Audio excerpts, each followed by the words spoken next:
Okay, recording has started, members. So good evening and welcome to this digital meeting of council being held via Microsoft Teams on Tuesday.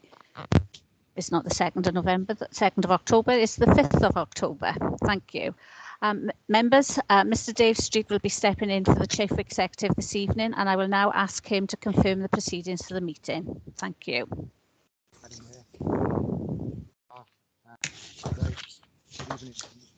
We will not be live streaming this evening's meeting. However, it will be recorded and made available. Can't hear anything. Very quiet, Madam Mayor. Discussions involving confidential. Mr. Street, we're having difficulty hearing you. Try again. I think it looks like it's okay. I'll start again. Good evening, members. We will not be live streaming this evening's meeting. However, it will be recorded and made available to view via the council's website, except for discussions involving confidential or exempt items. Therefore, the images and audio of those individuals present and or speaking will be publicly available to all via the recording on the council's website at www.caerphilly.gov.uk. If members lose connection during the live meeting, please make every attempt to reconnect. However, the meeting will continue as long as it remains quorate. Democratic Services staff are available and we'll be able to assist you to reconnect if necessary. I wish to also remind everyone that the Mayor has the discretion to terminate or suspend recording if, in her opinion, continuing to do so would prejudice the proceedings or that continued recording might infringe the rights of any individual. The Mayor also has the right to remove persons from the remote meeting if that is necessary.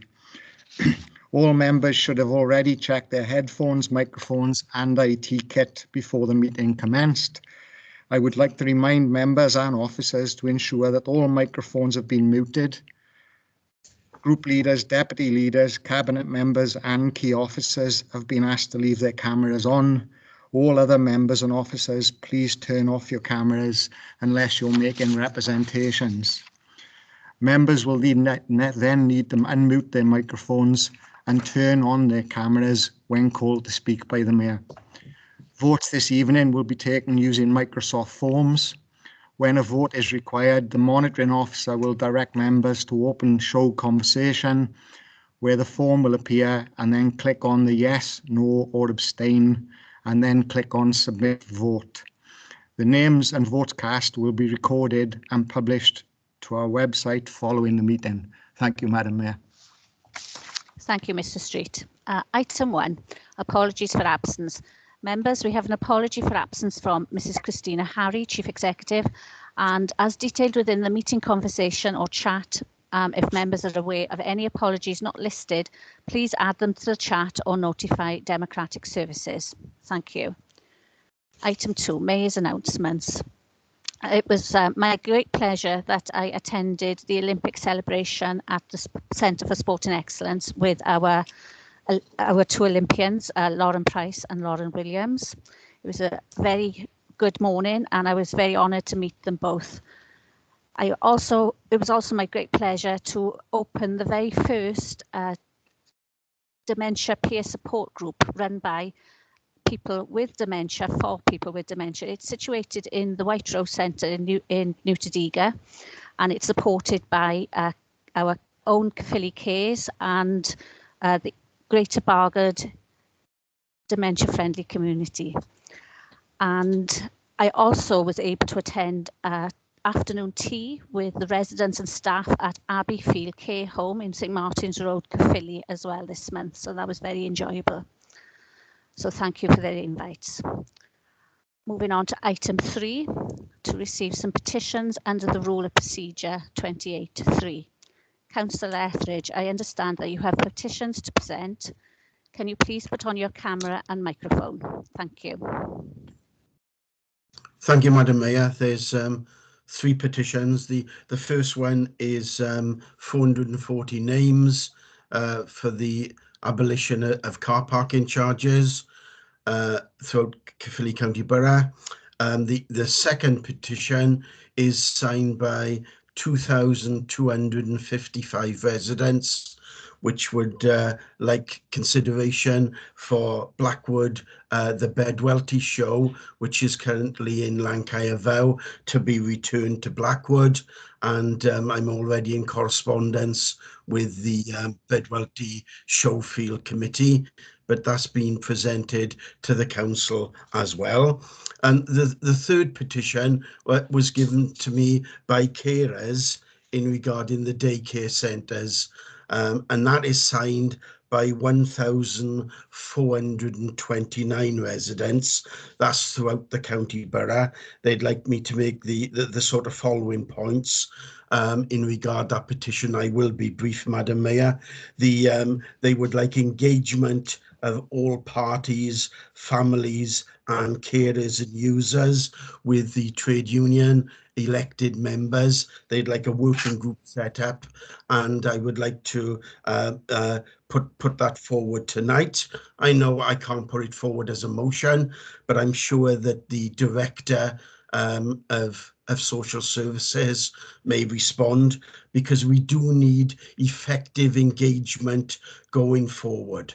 Thank you, Madam Mayor. Thank you, Councillor Etheridge. I believe Mr. Mark S. Williams wanted to make a comment at this point. Mr. Williams, please. Thank you, Madam Mayor. Just a brief comment for members in terms of Councillor Etheridge's petition regarding the Bedwellty Agricultural Show. Just for members to be absolutely aware, the authority played no part in the decision of the organising committee to move that event to Lancashire Vow. That happened a number of years ago, reason being that attendance and number of exhibitors had shrunk to such a level that the show almost looked completely lost on the show field. I, as director, and certainly my park staff, would like nothing more than the show to return to the show field in Blackwood, but that is the decision of the organising committee and not the authority, I'm afraid. Thank you, Madam Mayor. Thank you, Mr. Williams. Moving on to item 4, presentation of awards. Members, I am very pleased to confirm that we have one award to make this evening, and I will call on Councillor Ross Whiting to introduce tonight's award. Thank you. Yeah, thank you, Madam Mayor. I'm pleased to announce that our catering team has gained UK national recognition as the best service team in the catering category at the APSI Awards evening early this month, a ceremony that I had the privilege to attend along with some of the team. To add to this achievement, recently they've been highly commended at the Municipal Journal or MJ Awards, and have also been shortlisted for the LACER Awards for Excellence 2021, which take place next week. For the APSI Awards, the judges heard that since the start of lockdown, the team, together with services from across the council, have delivered more than 1.5 million meals at a staggering rate of 30,000 per week. This sophisticated and bespoke home delivery model was built in-house by the team to cater for the thousands of pupils who were in receipt of free school meals, and impressively, they managed to gain the highest ever uptake from eligible families during the height of the pandemic. I feel this model truly embodies the Team Caerphilly ethos. When faced with an impossible task during a crisis, the team led the charge, joining forces with services across the authority and local suppliers to ensure that our children were fed during the pandemic. I'm sure you will all join me in congratulating the catering team and all of the departments that have played a vital role in delivering a service which continues to deliver food to the doorsteps of families who need it most. And of course, wish them the very best of luck for next week. I believe a few of the team are here as well with us tonight.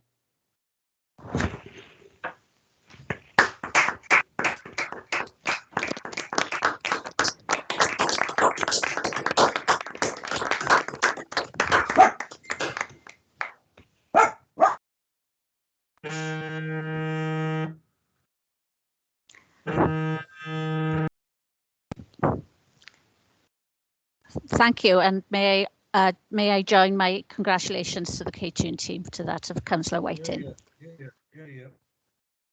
Item 5, declarations of interest. Councillors and officers are reminded of their personal responsibility to declare any personal and/or prejudicial interest in respect of any item of business on this agenda in accordance with the Local Government Act 2000. the council's constitution and the code of conduct for both councillors and officers. Members, please use the hands up function to indicate if you have any such declarations. Thank you. Mr. Dave Street, please. Thank you, Madam Mayor. For reasons that are obviously self-evident, I'm referenced in the report relating to item 11, relating to the corporate management team, so I'll be declaring a personal interest and leaving the meeting. Thank you. Thank you, Mr. Street. Is there anybody else, please? No, so we will move on to item 6 and 7, which is to approve and sign the following minutes. Members, we will take the minutes for accuracy, and then I will ask for someone to move and second them as a true account. So if we take the minutes of the council held on the 13th of July 2021 for accuracy first, just bear with me and I'll pull up the minutes onto my screen. And okay, so page 1, page 2. Sorry, Madam Mayor, I did have my hand up. The minutes say that I didn't attend the meeting, but I was there, although I did miss the last 15 minutes. So if that can be altered, please. Okay, thank you. Sorry, I had to minimise my screen, so I didn't see your hand. That's okay, Madam Mayor. Okay.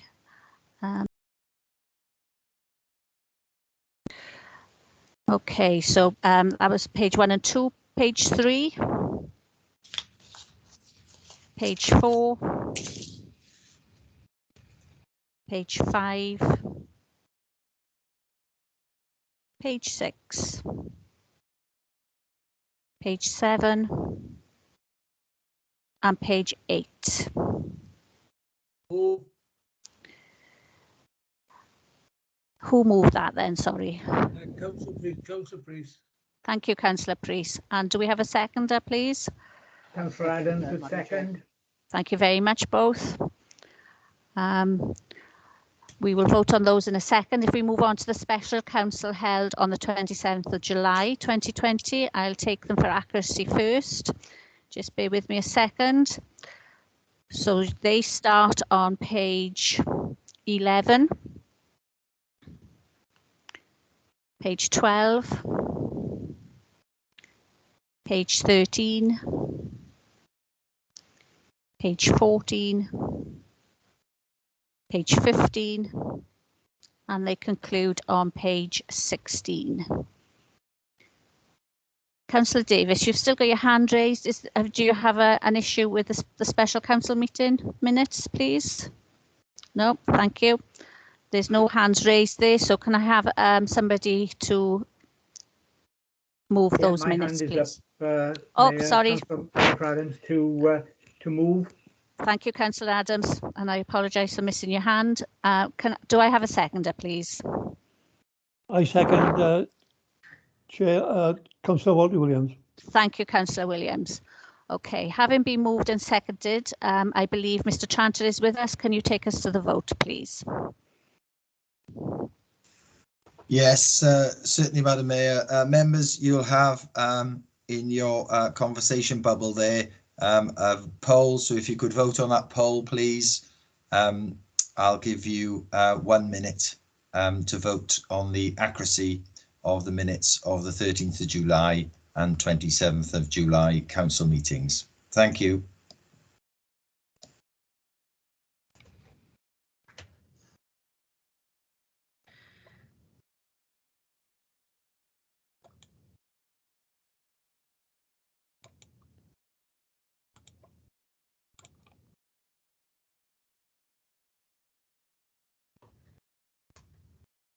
Mr. Tranter, the block for forms has come up, but not the actual details to vote for, against or abstain. But I would vote for the minutes.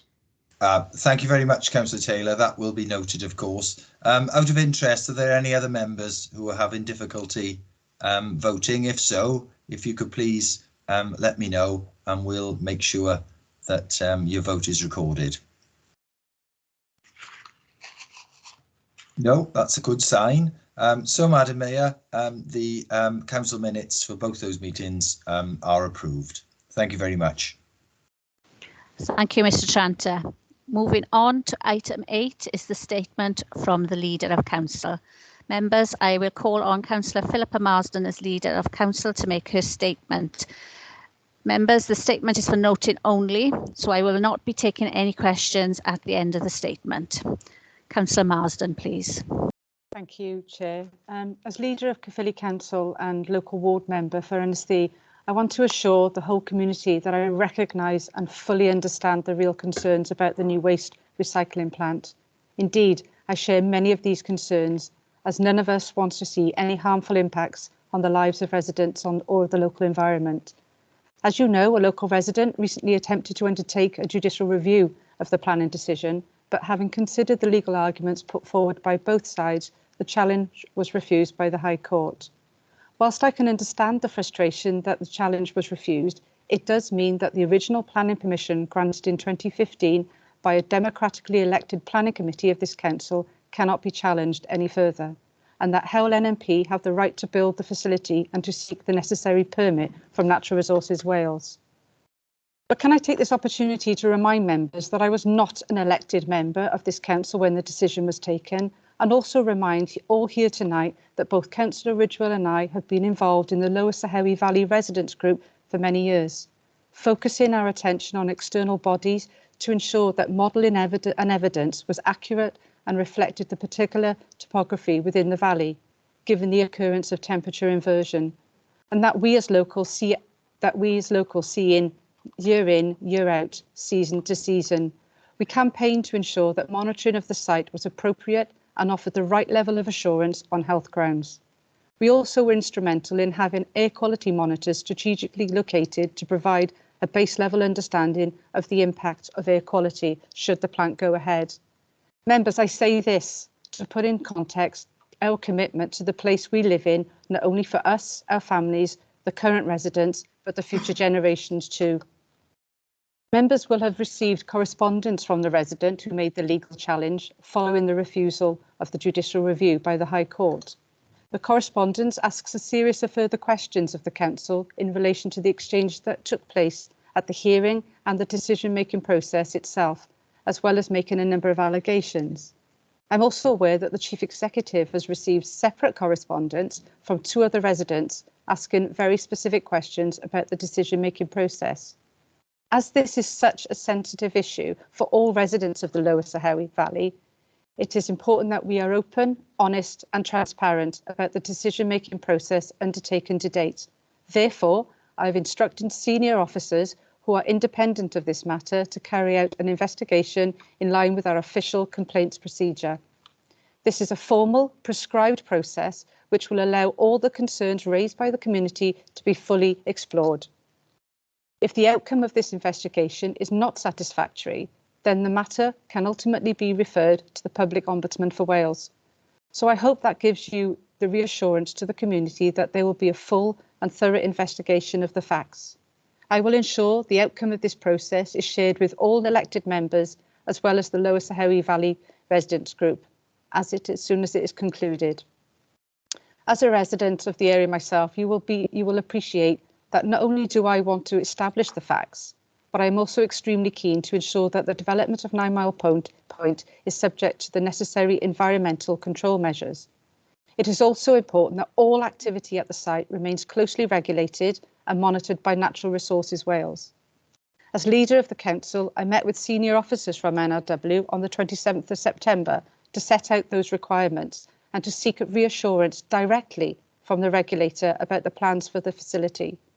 The meeting was positive and the information that was shared by NRW about plans for the site were encouraging.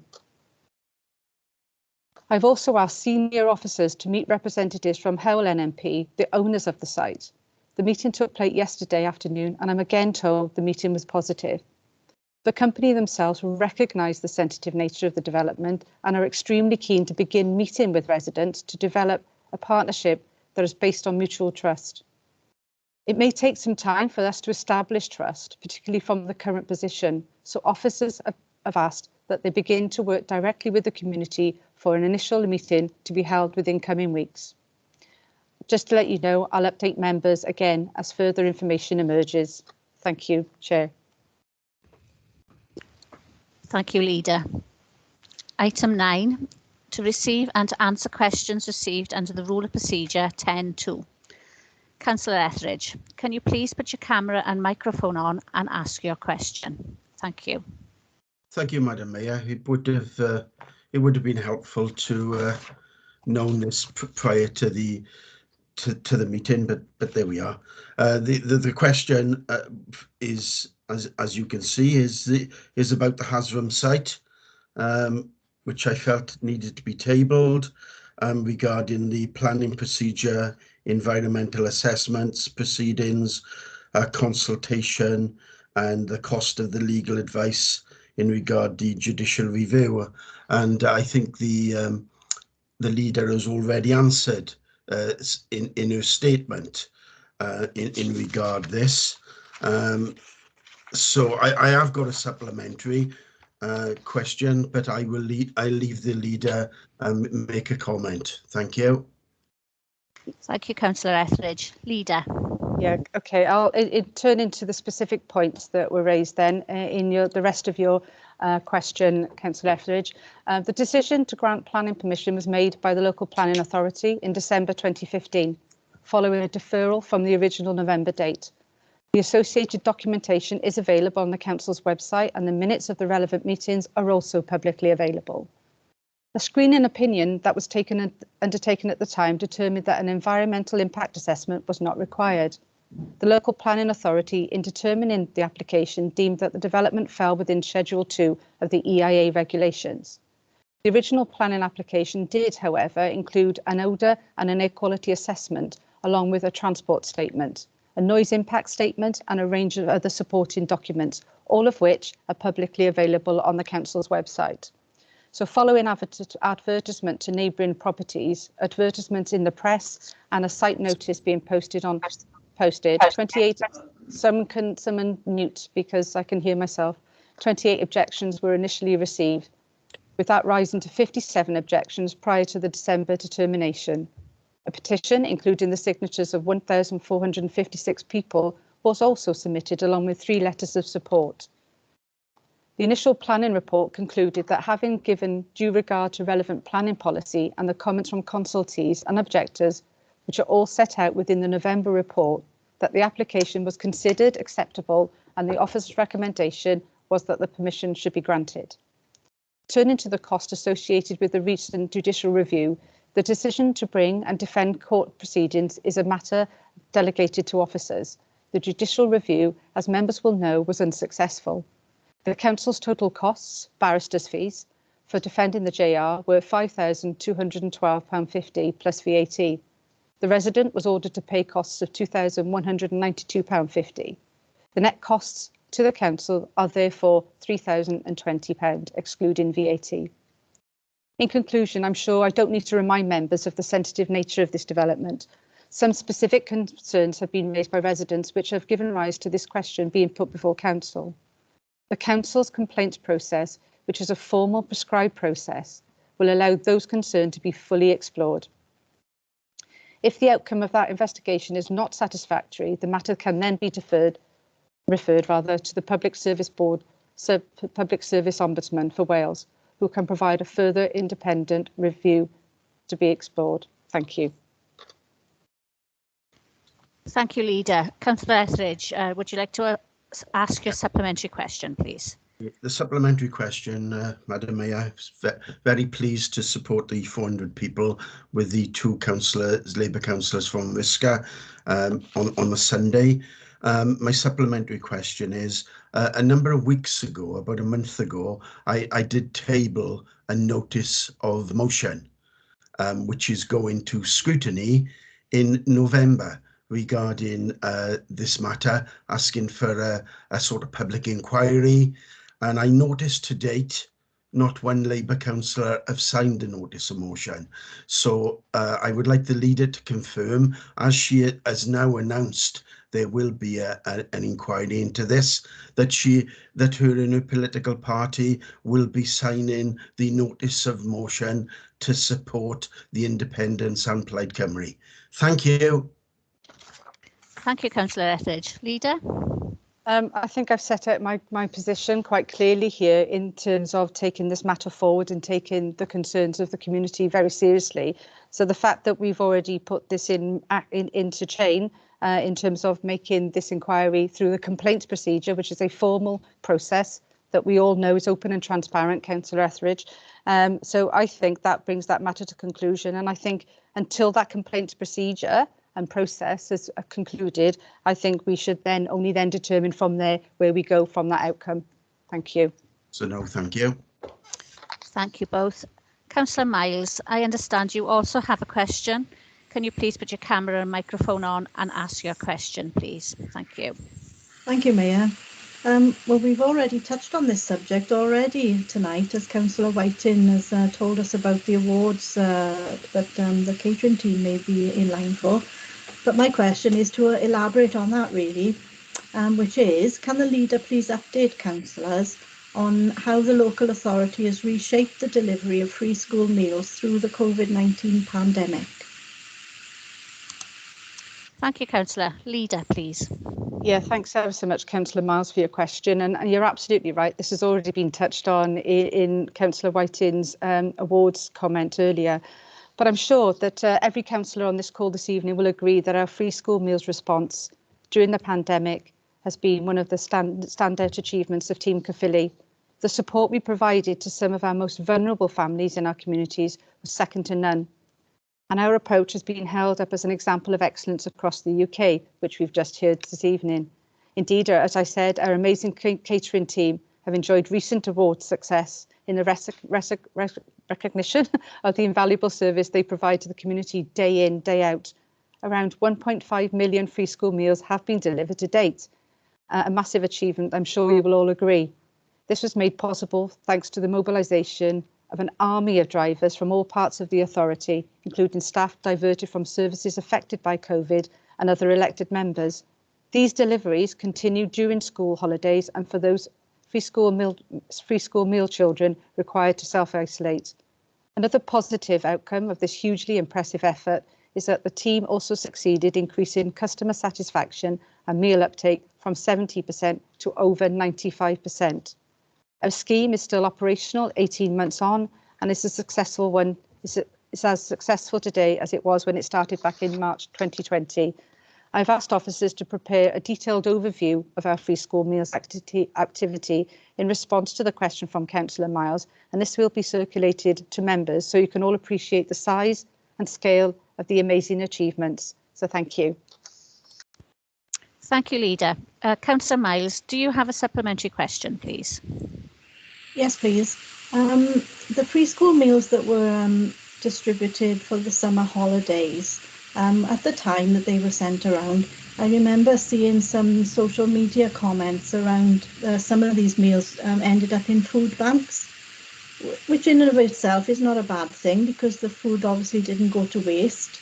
But I wondered, were parents given the option to opt out of receiving free school meals if they didn't feel that it was appropriate to their needs? Yeah, thank you. Sorry, Chair. I was just going to call you in, Leader, that's all, don't worry. Yeah, yeah, absolutely. You know, we worked really hard with the recipients of the free school meals, you know, and they were given the options to delay or, you know, not have them in particular weeks. But maybe Sue Richards wants to just comment on that.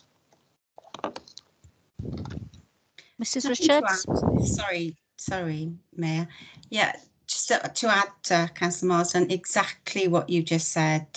We had options to have deliveries twice rather than once if the 6-week storage was an issue. We also had the ability for parents to pick up their meals if the delivery times didn't suit. And obviously, if they felt that their needs didn't meet, meant they didn't require the meals, again, there was an option to pause them. So it was a wide range of options open to our communities.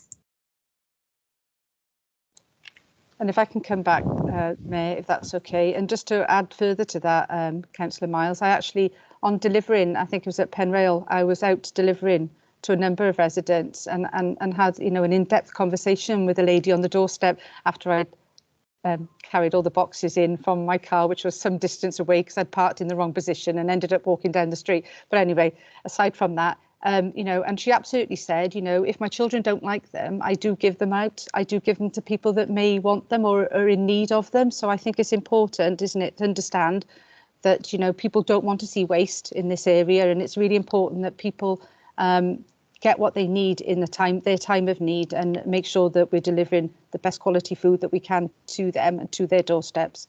But, you know, just to add that, you know, people were very appreciative of what they received through that time. Thank you. Thank you, Leader. Thank you, Councillor Miles. Before I move on to item 10, Councillor Harvard, you have your hand raised. Can I help you, please?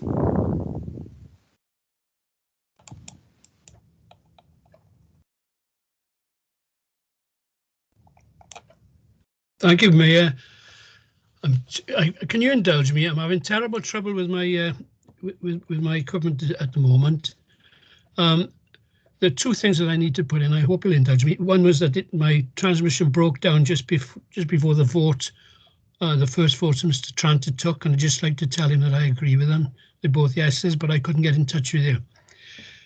The other thing is, if I can go back to the school meals delivery, on behalf of the Caerphilly Governors Network, we recognise of the magnificent effort that was made by the council, and we want to congratulate everyone involved. That's officially from the network. Thank you very much. Sorry about this, Chair. I'm having awful trouble with my keeping in touch with you. That's no problem. I can't complain. I had awful trouble getting in myself, so thank you, Councillor Harvard. We'll move on to item 10, and that is to receive and to answer questions received under the Rule of Procedure 10.4. Madam Mayor, I'm having trouble with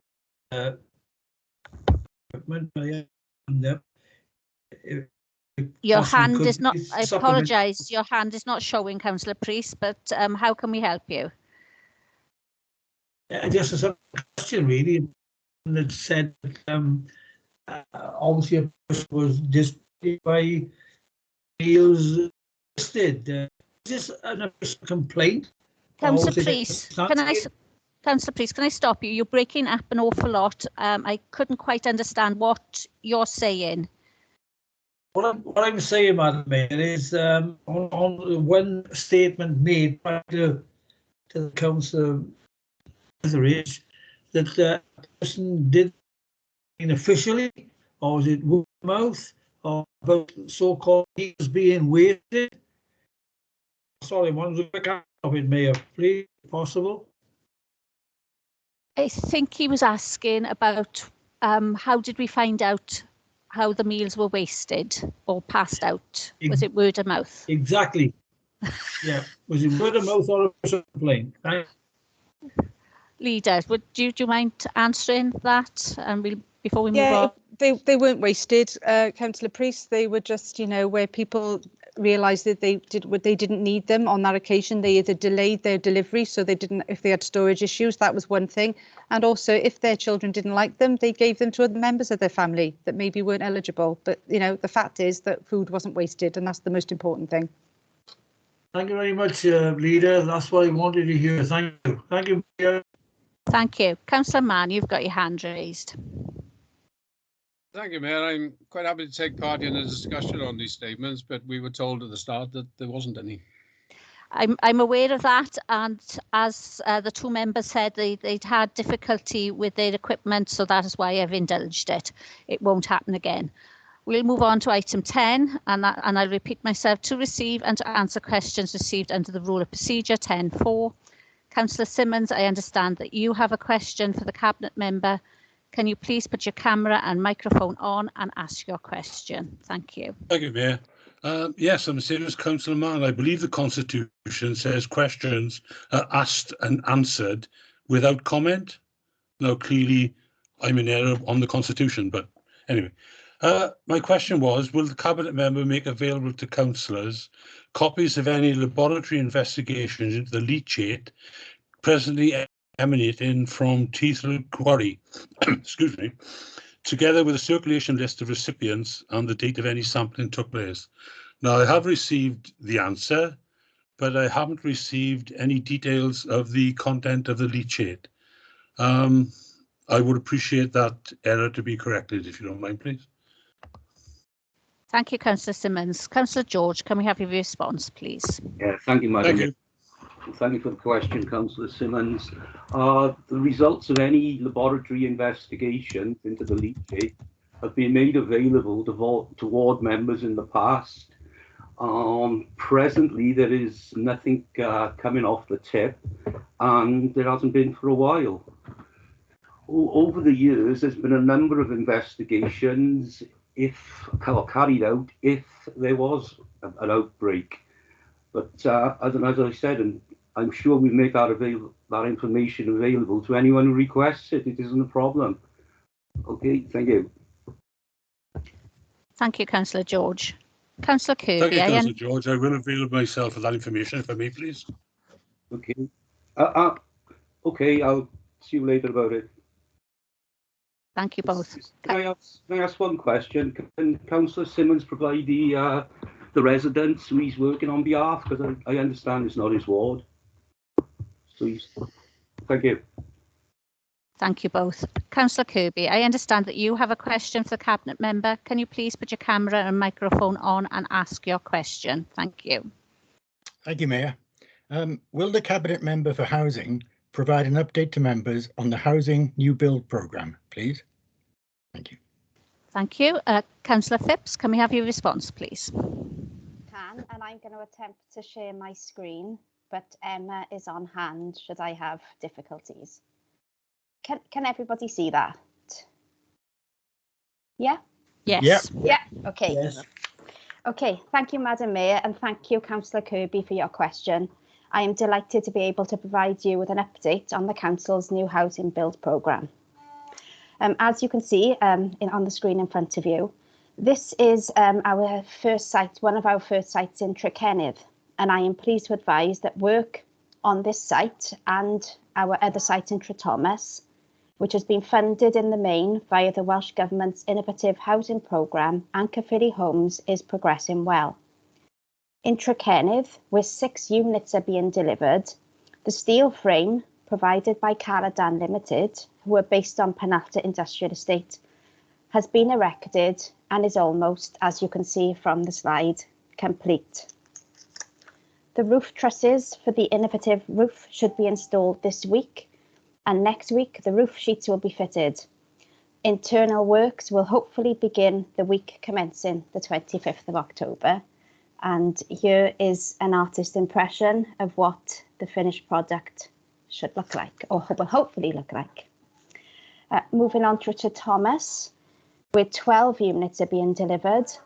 The slabs for blocks A and B were poured last week, as you can see in this slide, and the scaffolding has now been erected. The Caradan frame for block A will be installed the week commencing the 11th of October, and for block B, the week commencing the 22nd of November. These homes are highly efficient, climate resilient and manufactured locally, thereby ensuring that the majority of our investment is kept within the county borough. They are being built to Passive House certified standards and are therefore in keeping with the Council's ambition of delivering a zero carbon borough by 2030. On the former Oakdale School site, we are hoping to deliver between 85 and 95 new homes. The Council have signed a pre-construction service agreement with Wilmot Dixon to undertake the necessary detailed site investigations and testing on the site in order to assess its suitability for residential development. This site is incredibly complex with various levels and plateaus, but equally it provides a very exciting opportunity to create a flagship Caerphilly Homes development. Outline planning permission will be submitted by the end of the financial year in order for Caerphilly Homes to access social housing grant funding for the acquisition of the site. At T Darren in Risca, numerous ecological, transport, flood and other site investigations have taken place during the last 12 months. The constraints on the site are such that only 60% of the site is developable. This has impacted significantly on the number of homes that can be accommodated and also the type and nature of the development that can be delivered. Current studies indicate that between 40 and 44 apartments for older people could be accommodated within this site. It is Caerphilly Homes' intention to submit an application for outline planning this calendar year in order to apply for social housing grant funding to acquire the site. As well as the above sites, there are also plans to build in Cross Keys and Bargoed, and Caerphilly Homes have recently appointed consultants to take forward land appraisals on all HRA land and potential general fund development sites identified as part of the LDP candidate site process. One of the next sites to be explored in more detail will be the Brookland site in Risca. The land appraisal work will underpin the formulation of an ambitious development strategy, which will set out over a 5-year timeframe where Caerphilly Homes will build, how and when. As well as making progress with building our own council properties, I am pleased that Caerphilly Homes has recently purchased its first homes via a Section 106 agreement. In total, 8 homes were purchased at the Lanmore Homes Bedwellty Field development. This includes 6 apartments for social rent and 2 houses that will be marketed as low-cost home ownership opportunities. A further 7 homes will be purchased as a result of the Section 106 agreement on Phase 2 of that development. I hope that the information I have provided demonstrates that the Caerphilly Homes team is entirely focused on delivering the Council's target of 400 new homes by 2025. Thank you, Madam Mayor. Thank you, Councillor Phipps. Before we move on, Councillor James, you've got your hand raised. Can I help you? Yes, could I ask a question on that, please? You're going to get me into trouble again because I don't believe that's part of our constitution. Let me just check. Okay. Thank you. Moving on to item 11, which is the temporary appointments to the corporate management team. Before I bring in Councillor Gordon, I'll just wait for Mr. Street to leave the chamber.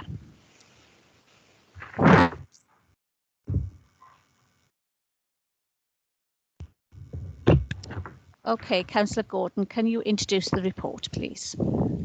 Thank you, Mayor. Temporary appointments to corporate management team.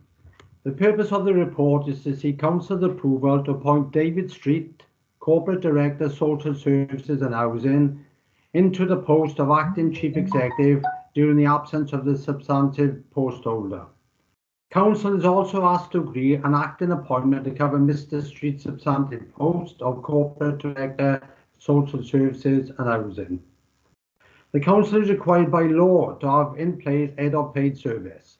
Within the Council, this responsibility is designated to the Chief Executive. The Chief Executive, Christina Harry, reported absent due to sickness on Monday, 20th September 2021, and has a fit note that certifies her absence from work until the end of the calendar year. Section 5A of the Council Constitution confirms for the determination of any urgent matter in the purview of the Council, the Cabinet or any committee of these where it is impractical to convene a meeting of that body to consider the matter, power is delegated to the Chief Executive or, in his her absence, any director.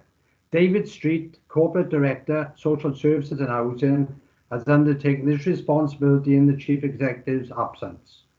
It is not practically possible for Mr. Street to undertake the post of Acting Chief Executive in addition to his substantive post of Corporate Director. Therefore, Mayor, the recommendations are at 3.1. Council is therefore asked to agree the recommendations set out in the report. 3.1.1, the appointment of David Street into the post of Acting Chief Executive for the period of time that substantive post holder is absent due to sickness. 3.1.2, that a head of service be appointed to the post of Acting Director, Social Services and Housing, whilst Mr. Street is undertaking the Acting Chief Executive role. The recommendations are made to ensure that the Council is complying with its statutory duty to have in place a head of paid service and to ensure that the Council has effective leadership to provide ongoing continuity for the organisation to deliver services to residents of the county borough. Therefore, Mayor, I will move the report and the recommendations within. Thank you. Thank you, Councillor Gordon. Councillor Stenner, I understand that you will second the motion, this report, please. Yes, thank you, Mayor. I'd like to second recommendations held within the report. Thank you.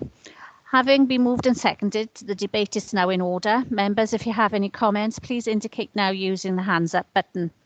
Please turn your camera and microphone on when called and lower your hand by clicking again on the hands up button when you are finished making your representations.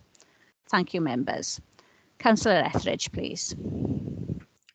Thank you, Madam Mayor. I've got no problems with this recommendation. Excuse me. My concern is really one of health and well-being. I understand that the new head of housing is not starting until, and please correct me if I'm wrong, Councillor Gordon, till the end of November.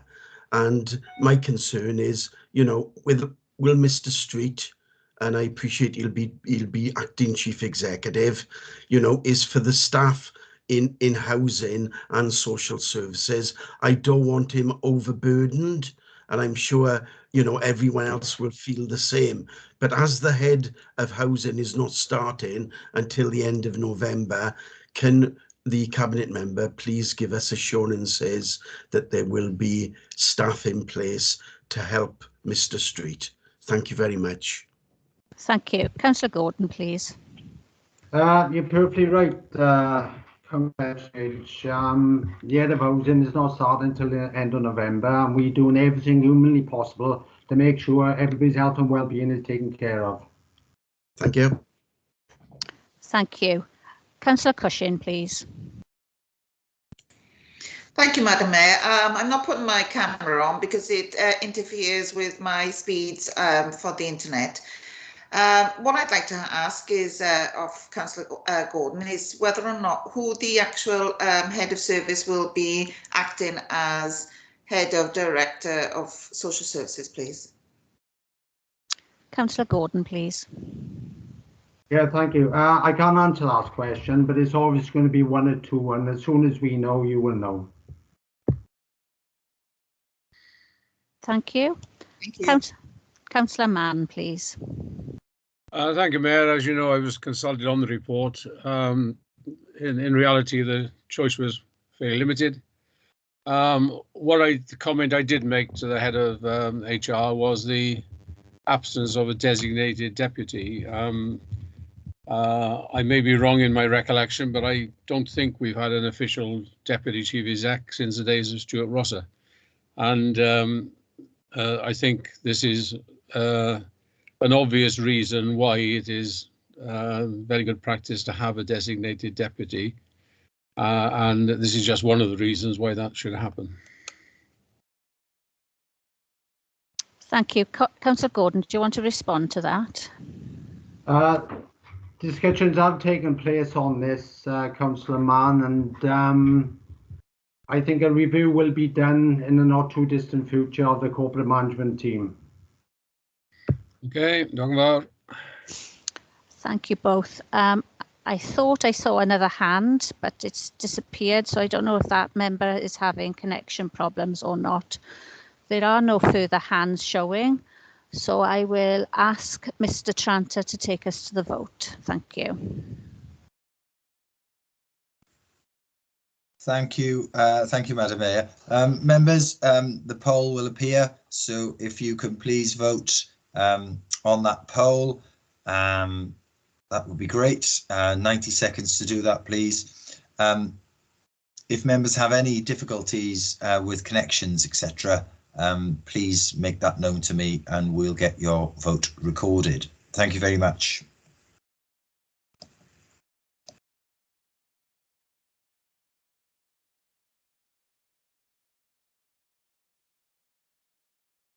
Mr. Tranter, I think you're on mute.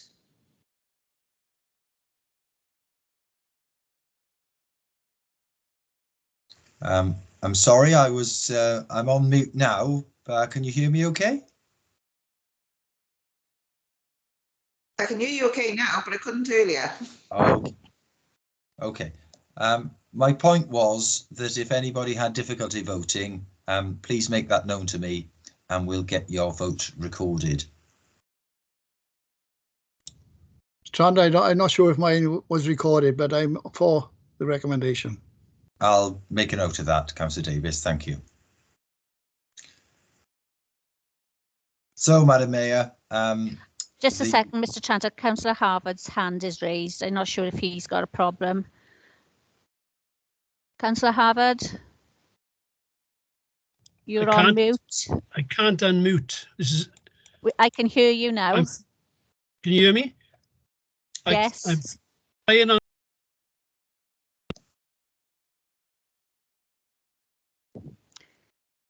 You're back on mute, Councillor Harvard.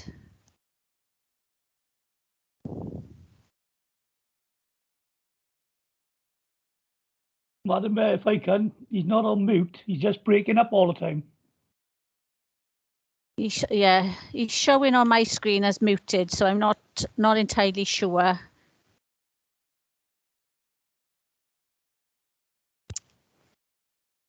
Okay, Madam Mayor, the vote's unanimous in any event. The 57 members voted, so it's unanimous. So the recommendations in the report are carried. Thank you. Thank you very much, Mr. Tranter. Mayor, I was just wondering if Philippa could borrow Lindsay's coat. It's not very warm here this evening, unfortunately. Okay, moving on to item 12. That's right, I've lost myself here. Item 12, notice of motion. The abolish car parking charges in the town centre car parks. Councillor Etheridge, could you please put your camera and microphone on and present your notice of motion for the council's consideration? Thank you. Thank you. The notice of motion before you. Sorry about that, there's a wrong poll come up on the screen.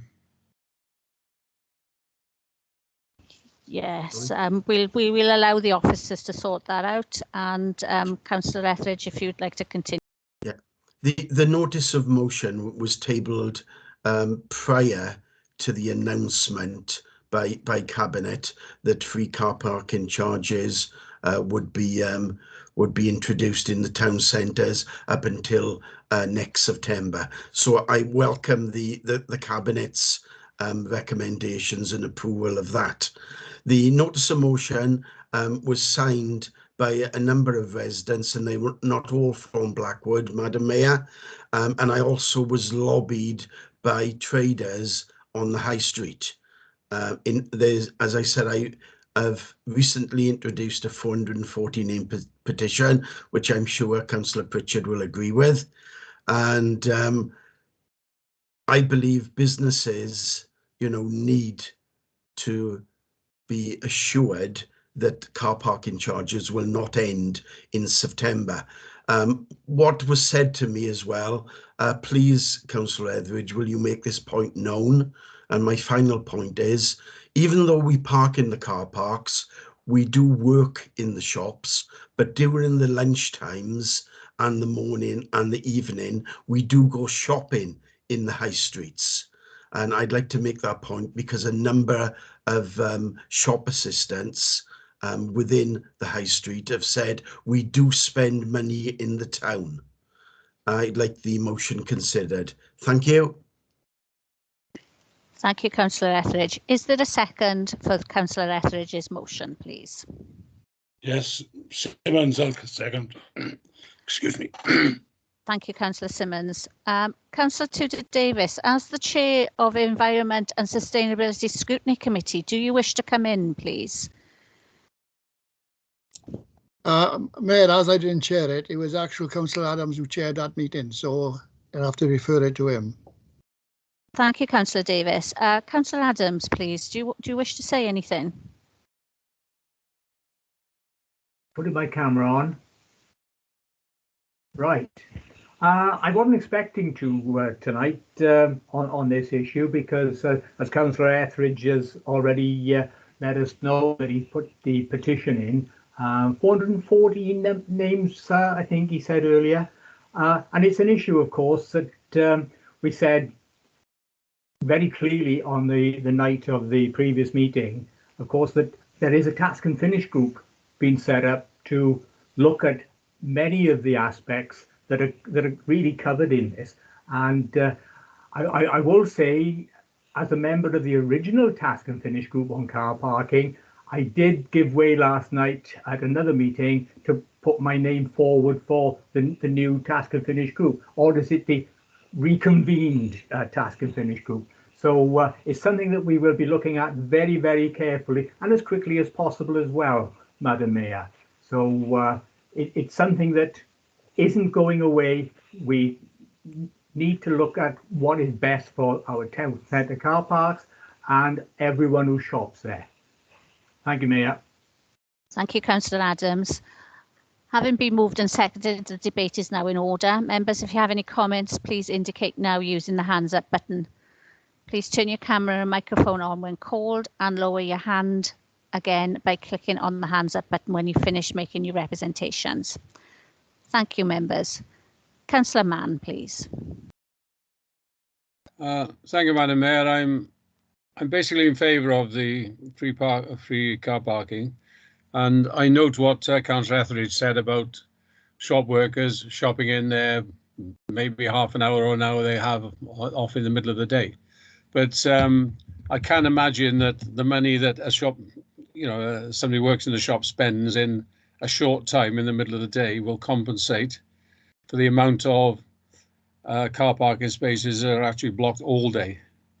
And I did raise, when this motion was first mooted, as local members in Caerphilly Town have mentioned, the issue of the towing car park, where it is often full very early in the morning, and there's, well, full or almost full, and there's very little space for people who are actually coming to the town shopping a bit later in the day to actually find a space. So there is a feeling that a lot of trade is maybe being lost because people are just not able to park conveniently. There may well be other car parks that this belongs to. I have some idea that maybe this option is being considered. It might be an option of an hour or two's free parking, and then charging for that particular car park from, say, 3 hours onwards.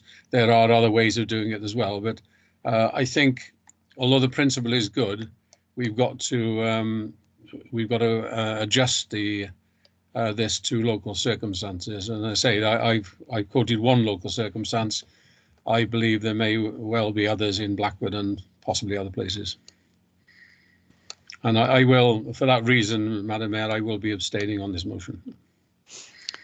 Thank you, Councillor Mann. Councillor Pritchard, please.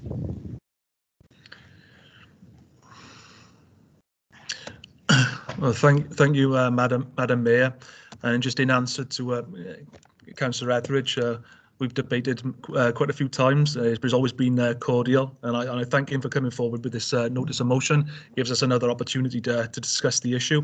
Also taking on board some of what Councillor Mann has said, I'll just refer to that briefly in this answer. So just to set the scene, members, as a cabinet, we're very clear that the right decision was made to waive car parking charges when that decision was taken shortly after COVID. We are still in COVID recovery, and that's why we announced a couple of months ago now that free car parking would go forward until the 30th of September 2022. That's 27 free months of car parking. And as I said, we were right to initiate, I believe, the free car parking throughout COVID recovery. Hopefully, by the time September 2022 comes along, we will be rid of COVID. Now, that's what I'm sure everybody is hoping for, but the jury's still out on that.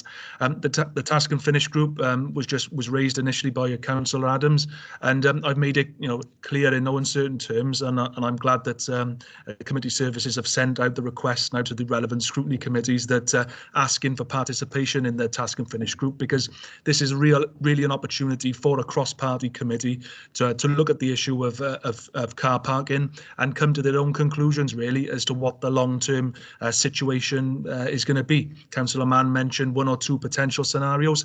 it's up for that cross-party committee to come up with those scenarios, maybe consider them, or consider everything, you know, in the round really. So, you know, there's no options off the table. I wouldn't like to think about this situation. So I would encourage members to take part in that task and finish group. And to date, as of about 10 o'clock this morning, I know there have been 6 expressions of interest. So that's pretty good so far. So I thank the 6 members for coming forward with that. So, but as I said, there was a recognition that some car parks are experiencing different issues. However, you know, the point of view was put forward about during the week. But I can say from my own experiences in Caerphilly town, you know, that's not quite the same on the weekend. Because, for instance, I went into Coffee Vista and there were people parking up in the toy and getting a space and then coming in to having a cup of coffee. So I don't think it's exactly the same Monday to Friday as it is on Saturday to Sunday. But Crescent Road is also needs to be mentioned. And anecdotally, I parked there a couple of weeks ago, and it was busier than it was a couple of weeks previous. And I think it is about getting the message out, just because Crescent Road is slightly off Caerphilly town, and that's just one car park. You know, it is free as well, and it is very, very close. So just to finish up, Chair, meetings were requested with both the members for the Blackwood and the St Martin's ward, following the additional recommendation on the 1st of September. I thank Councillor Farina Childs and Councillor Etheridge for accepting the invite from the Blackwood ward. We had a good discussion, but just to reiterate, Chair, that is the view of the Cabinet at the moment, free until the 30th September 2022. But can I urge and express my wishes for anybody who's wishing to take part in the task and finish group, please do so, because the onus is on the task and finish group to come back to scrutiny and then to Cabinet with recommendations. Thank you, Chair. Thank you, Councillor Pritchard. Councillor Mike Davis, please. Thank you, Madam Mayor, and I'm glad to see that there is going to be a task and finish group on this. I can understand why a no-car parking charge is attractive, and I'm glad that the council has done free parking through COVID, and hopefully we'll see the other end of it. But I wonder going forward, if we really think it through, places such as Blackwood, for example, attract footfall from outside Blackwood. Drivers who use our car parks are fortunate to be able to afford cars, and realistically small car parking charges. I mean, I know of residents from Crumlin, Pantside and Newbridge who can't afford cars and use public transport to get to Blackwood. So we have to be careful that we're not going to say, well, we subsidise those that can afford cars, and those who use public transport, we say tough luck, because that sounds a bit like a Conservative idea to me. And of course, by not encouraging residents to use public transport with the subsidies, I don't think this fits in with our environmental strategies. So I would just like that noted, please. Thank you. Thank you, Councillor Davis. Councillor Johnson, please. Thank you, Madam Mayor. I'm basically Councillor Mann and Councillor Davis has stolen my thunder, because they both often mentioned the things that I was going to say. Firstly, on the traders, which I've had conversations with ones in Newbridge, if they're taking up the parking spaces, where do they expect the customers to park? If the customers haven't got anywhere to park, they're going to go to somewhere where they can park. So therefore, you won't get the footfall in Newbridge. And the other point that Mike has brought up is it's a very valid point. You know, if we're not charging for car parking, people's not going to use public transport. The easiest option is to jump in your car from your front door, drive up, park up, go do your shop and get back. But for those who can't, then they have to use the public transport.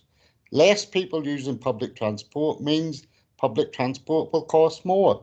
The more people who use it, it's be more cost effective. They can charge less. So I'm sorry, I won't be supporting this motion. I think come 2018 or 2022, then we should be looking increasing some charge just to try to discourage people using the cars as much as possible, but also something that we've been speaking about quite a lot lately is shopping local. I would rather see the people from Crumlin, the people from Pantside and that coming in and shopping in Newbridge. And then they can maybe walk home instead of get the bus home. You know, instead of going to Blackwood, because they're travelling more, they're using more fuel. So for me, the answer is for shopkeepers to park away so the customers can get the parking spaces, but also, and for their staff as well, to use public transport into work where possible. So I won't be supporting this motion. Sorry, Chair. Thank you, Councillor Johnson. Councillor Pritchard, do you wish to come back in? Thank you, Mayor. And valid points in fairness that Councillor Johnson and Councillor Mike Davis raises regarding public transport. And I can really assure members that I've just come off 2 meetings discussing bus travel, and I'm as the relevant cabinet member, I sit on the Regional Transport Authority. Bus travel is very important for me, and the whole of the cabinet, you know, share that view. The bus industry is undergoing on a very difficult time recently. COVID, as everybody knows, patronage is still down considerably, and when COVID first hit initially, hardly anybody, if anybody, was catching buses. So it's not quite as easy as just transforming it overnight. It's going to take a lot of hard work, but I can assure members I'm more than happy to come back to members when they may be more meat on the bones. But I can assure you, as a cabinet member, I'm doing everything I possibly can to support bus services. So I'll keep everybody posted on that. Thanks, Madam Mayor. Thank you, Councillor Pritchard. Councillor Morgan, please. Yeah, thank you, Chair. First of all, I'd like to congratulate the cabinet on making the decision to to extend the free parking, as while we are in this COVID environment, we are doing everything possible to help the traders within the town. It's interesting to hear the conversations that have gone on, because there are issues with it is a finite resource, and it's a resource that probably needs to be managed, as many people have said here tonight. But I would like to say that, it's been signed by a number of people, this notice of motion. It's been signed by Councillor Goff, a member of Plaid, and it's been discussed by Mike Davis, and Councillor Mann has already said that he would abstain from it. So there's obviously a lot of points of views, a lot of agreement and disagreement in different areas on this. So I think absolutely what the Cabinet has suggested, Councillor James Pritchard suggested, setting a task finish group, obviously seems to be the right thing to do. And therefore, I would certainly not be voting for this notice of motion tonight. I think it's a very populist, ill thought out notice of motion. And I just believe what Cabinet have suggested is the right thing. So I would much prefer that we go down the road of the task and finish route. Thank you, Chair. Thank you, Councillor Morgan. Councillor Skivens, please. Thank you, Madam Mayor. Just picking up on the points that have been raised by a number of people. I think car drivers would probably welcome the fact that they haven't got to pay any fees for quite a considerable time. But I'd like to raise a much bigger question over this matter. We as a council have regularly wished to support the environmental issues which are occurring, and the love affair with the car has to be tailored to the current situation. Unfortunately, in our own backyard at Haverdranas Hill, we've had possibly the first environmental refugees in Wales and possibly the UK, which was caused by air pollution. The cross-valley links are very poor in this part of the world, and with the increase in housing, with the the ongoing use of private transport as against to public transport, I think we need to be very, very careful that we don't send out the wrong message. And I think we do need to develop a clear strategy on the use of private motor vehicles and how we help the environment recover, or at least not deteriorate any further. So in isolation, the car parking fees are one thing, but how does that fit in to an overall strategy, or have we got an absence of an overall strategy in this area? Thank you. Thank you, Councillor Skivens. Councillor Simmons, please. Graham Simmons. Thank you. Just a thought. As the Cabinet predominantly coming to the defence of public transport, can I ask if we can add to the terms of this task and finish group that we look at workplace parking charges for the council offices? You know, whenever you go down there, you struggle to park. There's cars parked willy-nilly here and there because the main car park is full. I think if we go down this route, we should certainly lead by example. Thank you. Thank you, Councillor Simmons. Does anybody else want to say anything?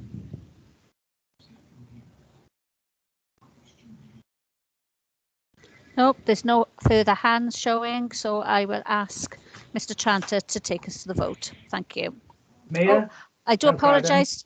You just popped your hand up when I wasn't looking, Councillor Adams. It actually, I popped it and then it comes up after about 3 seconds on view for you. Yeah, lots of things contributed there, which I'm sure when we get to actually sitting down as a task and finish group, whoever, if my name's going to be included, who will ever join me. There are lots of good things there that we can talk about, including, of course, the cross-valley link that we just mentioned, and making sure that it's an efficient cross-valley link to join up all of those roads where we can have a bit of a go and drive efficiently for as much of it. And certainly many other things there, which I'm sure we will talk about when we are in that position. And we need to get it done quickly. So I can't remember how many names are needed to fulfill the numbers on the committee. But if you haven't put your name down so far and you're interested in this issue, put your names down and join me if I'm on it. Thanks, Mayor. Thank you, Councillor Adams. Councillor Ridgewell, please. Yeah, thank you, Mayor. Forgive me, I won't put my camera on for the same reason that everybody else has got with problems with connection. I'd just like to add that I put my name forward for this task and finish group, and I welcome my colleagues such as Councillor Etheridge joining me in that discussion. Thank you. Thank you, Councillor Ridgewell. Any further hands?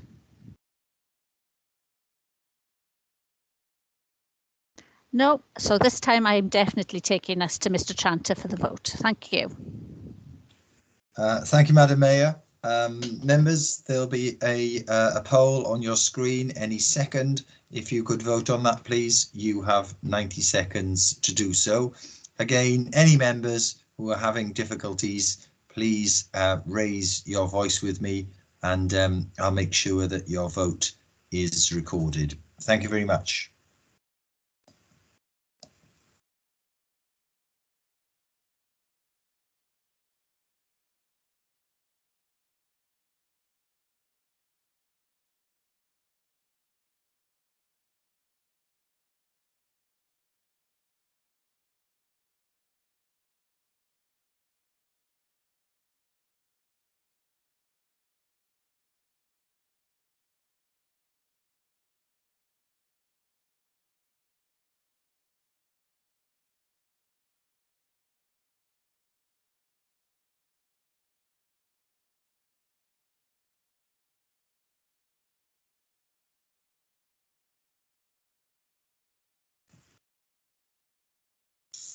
Okay, Madam Mayor, the vote is in, and the notice of motion is lost.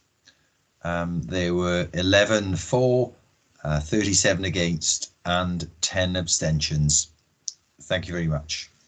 Thank you, Mr. Tranter. Moving on to item 13, notice of motion for real nappies. Councillor Farina Childs, could you present your notice of motion for councillors' consideration? Thank you. Thank you, Madam Mayor. Yes, the reason behind this was the fact that I'd been contacted by a resident and asking me where can we locate a voucher scheme at Caerphilly Borough Council for real or reusable nappies.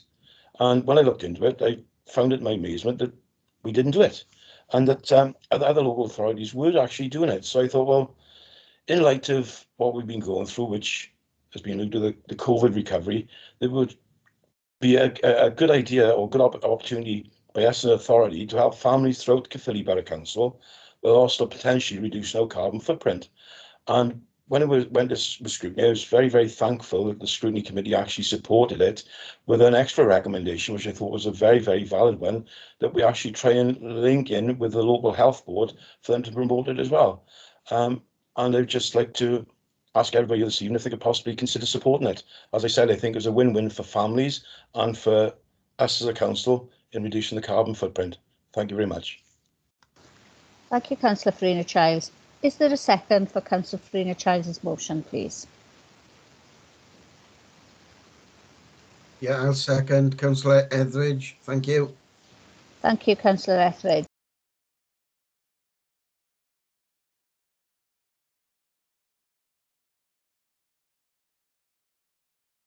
Sorry about that. Having been moved and seconded, the debate is now in order. Members, if you have any comments, please indicate now using the hands up button.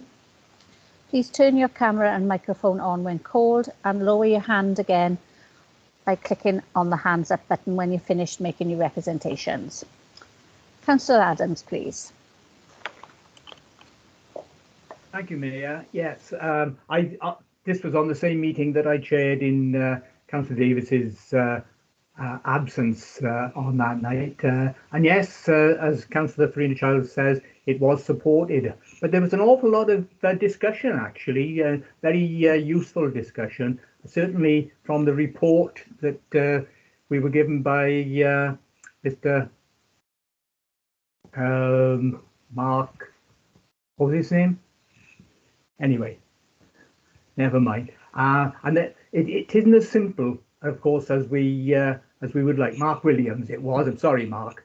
And of course, much will depend on the take-up by certainly young mothers in the first instance, and the ability to use terry toweling nappies in the way that I remember them being used, and whether we get a good take-up of that would be very, very useful to find out. So yes, we supported it, and I'm sure that we will come up against all of the issues that were reported on that night, and I'll be supporting it again, of course. So thank you, Mayor. Thank you, Councillor Adams. Are there any other comments, please? Councillor Mann, please. Yeah, thank you, Mayor. The environment obviously featured in our previous discussion, and obviously the disposable nappies are a big no-no as far as the environment is concerned. I'm speaking from the point of view of somebody who doesn't have to change nappies, so in a way I haven't got much of a say in it. But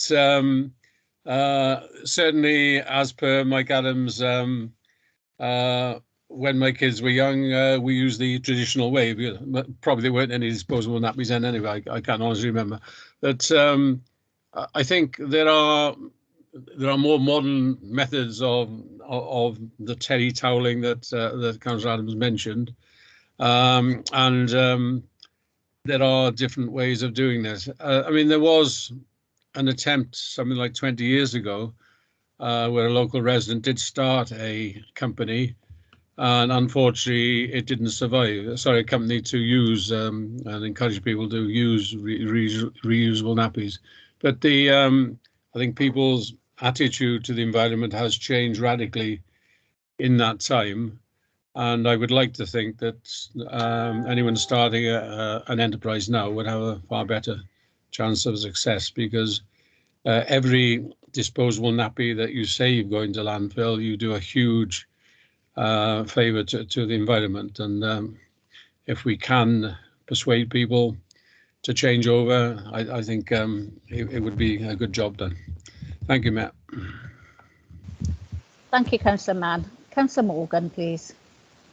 Yeah, thank you, Chair. Just like I'm certainly not somebody who looks at the past with rose-tinted glasses. And there are certain things that have been discussed tonight, you know, trains and buses and what have you, which were better many years ago than they are now. And there's one thing for sure, that the terry nappies are definitely a lot better for the environment than the disposable ones. So without seem as though I'm looking back, as I say, with rose-tinted spectacles, I would fully support this, and thank Councillor Freena Childs for bringing it forward.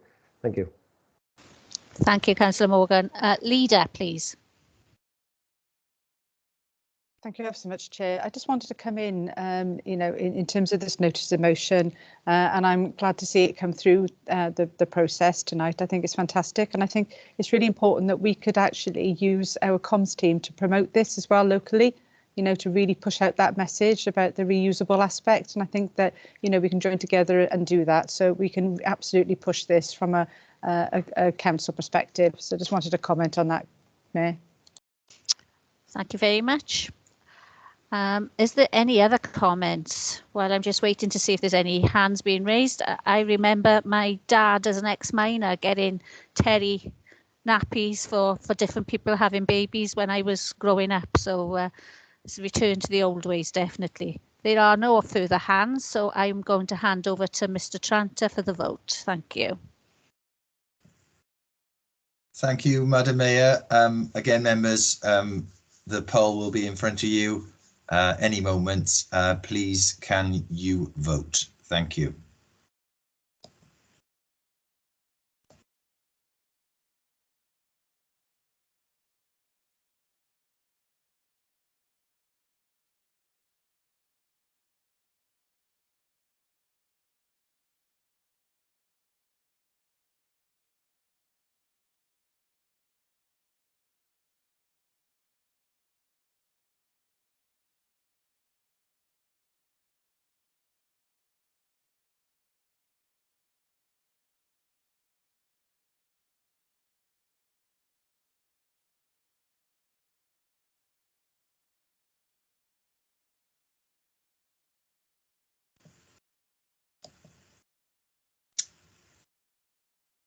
Okay, Madam Mayor, that motion is carried. There were 54, 3 noes and 2 abstentions. Thank you very much. Thank you, Mr. Tranter. Item 14 is the annual report of the Director of Social Services and Housing. Councillor Cook, I understand that you will introduce this report. Thank you, Councillor Cook. Yeah, thank you, Mayor. This evening, the Director of Social Services will present his annual reports for 2019-20 and 2020-21. Usually, the Director's report is presented to Council in October of each year. However, given the ongoing pandemic, local authorities were able to defer the report for 2019-20 to this year, hence why we have 2 reports presented this evening. This year's report focuses on how the Director responded to the pandemic to ensure critical frontline service delivery was able to be maintained to support our most vulnerable children and adults. However, you will also see reference to the progress made on some of our other key priorities. And it's a great credit to the staff that these priorities have been progressed at the same time as responding to the challenges of the pandemic. Some key points to note from this year's report: we have worked with the Health Board to identify and vaccinate all frontline care staff with the JVCI guidance in relation to priority group 1 to enable them to continue to provide services to vulnerable people. The Council has also issued over 10 million items of PPE across the sector, and we have worked in partnership with the Health Board to develop a service operating procedure and discharge passport to enable people to be safely discharged from hospital admitted to a care home. The report also highlights the impact of COVID-19 on our services such as day centres.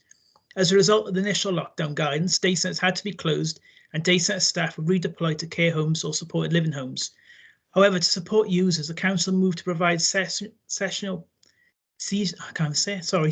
support in the community, and only recently we were able to reopen 2 day centres and are aiming to reopen another 2 day centres in the coming weeks.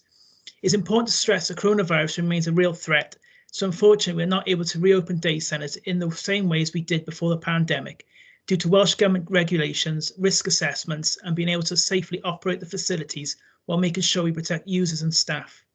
We will provide updated information and answers to frequently asked questions on our website. Just to add, the emergence of the coronavirus pandemic has and continues to pose unprecedented challenges for social services. It's to the great credit of all our staff, together with our partners in the independent and third sectors, that we've been able to respond as effectively as we have. The next few months are going to be very challenging, as we have to balance continuing to respond to the pandemic with a focus on recovery.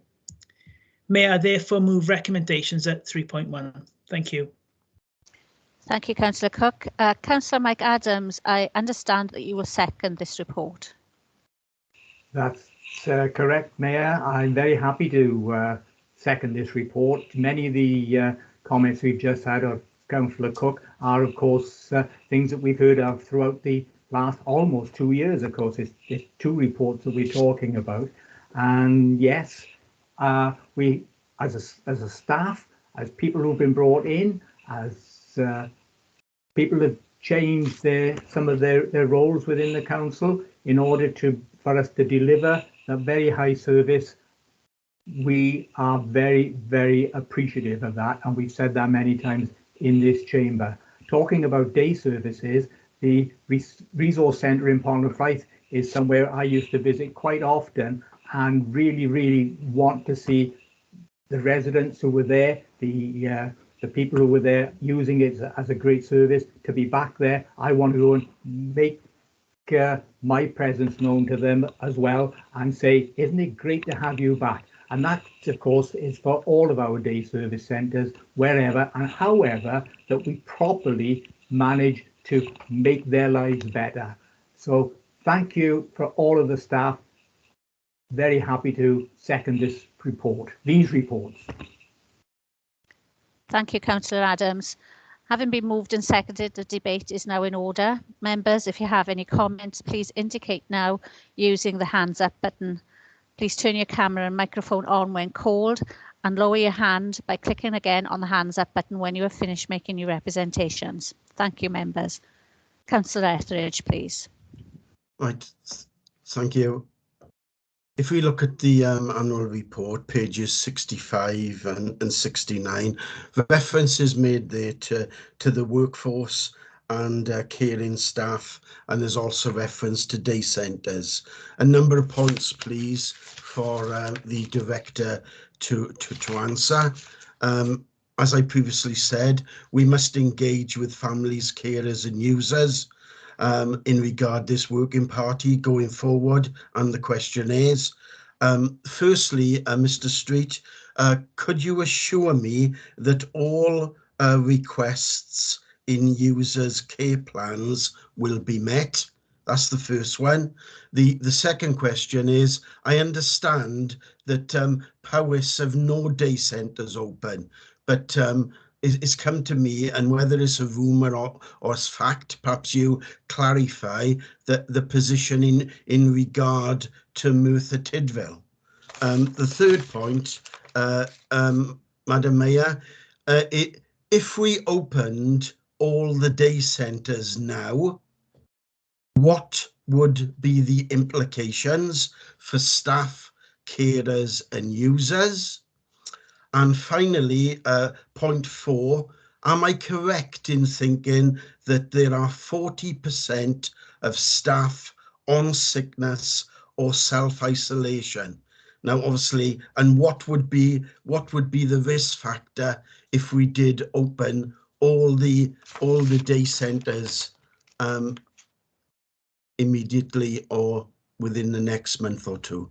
Thank you, Mr. Street. Thank you, Councillor. Mr. Street, please. Thank you, Councillor Etheridge. Questions down.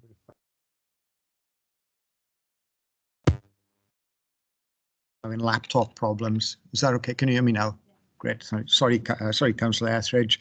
I think I've got the 4 questions, but if I haven't picked anything up, please let me know. In terms of your first question, can I assure you that all service users care plans can be met? No, not at this stage I can't, for reasons that I will explain to you shortly, because I think some of your other questions take us into that territory anyway. As far as other local authorities concerned, Joe Williams, in readiness for a scrutiny committee on the 1st of November, is currently collating that information on behalf of the other 21 local authorities. I understand you're right, Powys has not opened any day service provision, but Merthyr, no, they are not operating as normal. We know that because there are at least 3 individuals from Caerphilly that currently receive daycare in Merthyr, and we're having to make alternative arrangements because Merthyr are unable to do so. The vast majority of authorities, and we've had more than half of the responses to date, are operating in a very similar manner to Caerphilly, a hybrid model of using buildings where it's safe to do so, albeit with reduced numbers, and supporting people to the best of their ability within the community. Sorry, that was the second one. In terms of the implications, if we're opening just all through the doors of all our day centres open, well, we simply can't do that. Despite the fact we operate at level 0 in Wales as a community, there are specific COVID regulations that remain in health and social care settings. They are guidelines, I accept that, but we have adhered to Welsh Government guidelines very strongly throughout the pandemic, and now would certainly not be the time to turn away from that. Joe Williams and her staff are actively looking at if we can increase our capacity. Councillor Cook already alluded to our plans to open another 2 centres in some way, shape or form in a not too distant future. But to give you an example of just how brittle the situation is at the moment, one of the centres we were going to open is in another building which has health services in it. That now has a positive outbreak of COVID, and we won't be able to use that in the short term. So I think the problem we face is, whereas as a society we're operating as level 0 and we can go to pubs, we can go to restaurants and we can go to cafes, that simply isn't the case if you're operating in a health and social care facility. We are suffering staffing wise, there's no doubt about that. I can't say with any certainty whether it is 40%. I'd be slightly surprised if it's that high, but we'll make some inquiries. But we do have a significant number of staff who are ill. We have a number of staff who are self-isolating. And again, members will be aware of the current COVID situation as a result of children going back to schools. Social care is predominantly a female workforce, and many of those employees have caring responsibilities. So anything that happens in the schools has a knock-on implication. I think I say in my annual report for 2021, we are acutely aware that whereas we have tried to maintain a service for most people, it is not what people are used to, and the implications on carers have been significant. We are doing our best in extremely trying circumstances, and will continue to do that, but we have to operate in a way which is safe and doesn't put either the staff or the people who use our services at risk. I hope that covers the points that you've raised. Thank you. Thank you, Mr. Street. Councillor Skivens, please. Thank you, Mayor. Could I thank Dave for his response there? I think it was a genuine response and very honest. But I would like to add a further question: is he comfortable that the communication with the service users has been maintained through what has been a difficult period? Because these are some of the most vulnerable people in our society, and they were very reliant on particularly day services and the transportation there. And the large number of those individuals and families that have contacted me do give an indication that communication has been poor, staccato, and certainly the legislation indicates that this must be, and I use the term must, be a partnership arrangement between the authority, the social worker, the disabled person, the carer, and the family. So could Mr. Street just give me a response as to whether he feels the communication has been satisfactory? Thank you, Councillor Scrivens. Mr. Street, please. You know, as a department, we've done all that we could in terms of that communication, certainly in the early days. And I think it's very easy, isn't it, to sit here in October 2021 and forget just how difficult the situation was in March 2020. Having said that, I've also received the representations from a number of users and carers. And with the benefit of hindsight, could we have done some things differently? Yeah, almost certainly. I don't think the communication has been poor, but I would accept that in certain aspects of it, it could have been better, it could have been different. I think your comments with regard to a partnership are absolutely spot on. And we've tried to do that, and we are continuing to do that. You'll be aware from the statement that was issued by Councillor Cook a week or so ago now, that we are going to rerun the consultation in terms of the proposals that we were going down the road of in terms of day services. And that probably is a reflection that we haven't heard back from everyone that we hoped to hear back from. The response rate wasn't particularly great numbers wise, albeit the responses we received back were very powerful, very emotional and very honest.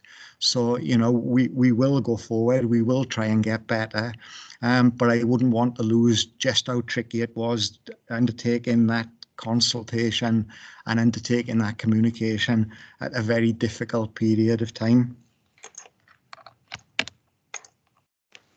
Thank you, Mr. Street. Is there anybody else wishing to? Oh, Councillor Mann, thank you. Thank you, Mayor, and thank you, Dave. With the benefit of hindsight, would you have actually done that consultation at that time, or would you maybe delayed it? I think with a statement in the box over the last couple of weeks, I've been quite keen for a while. You know, we the right thing. Sorry, Dave, you're not coming through. Hello. The microphone doesn't seem to work when I've got headphones in. I've no idea why that happens. Hindsight, would I have looked at delayed it? Probably. But it was a very genuine decision, and a very genuine decision that we believed we were doing the right thing at the right time with the circumstances that we faced at that point. Thank you. There doesn't appear to be any further hands, but while I'm waiting for any last comments, I will add my thanks to those staff that were involved in the vaccination process as a frontline NHS worker that enabled me to have 3 vaccinations in a very superb manner. Councillor Higgs, please. Thank you, Chair. Congratulations, Dave. And there was the very honest words you were spoken about this evening, mate. Just had to say, 13 years in working with mental health, in a care home, and all right, we're not in Caerphilly, but a very similar place to Caerphilly to what we work in Cardiff, in all different sections. The work the NHS have done, we all had our 3rd vaccination in our house last week, our boosters, you know, that was great. It's down to me to organise all of that within my home, but this virus is still going on. You know, everybody knows listen to the news, it's still going on. And every day we've got to look after our guys or girls, whoever works there, clients there in our homes. They are first. We're looking after each other and we're looking after our clients. Anything else comes second. Thank you, Dave. Thank you, Madam Mayor. Thank you, Councillor Higgs. Councillor Morgan, please. Yes, thank you, Chair. I just want to echo what Councillor Higgs has just said and what you yourself have said.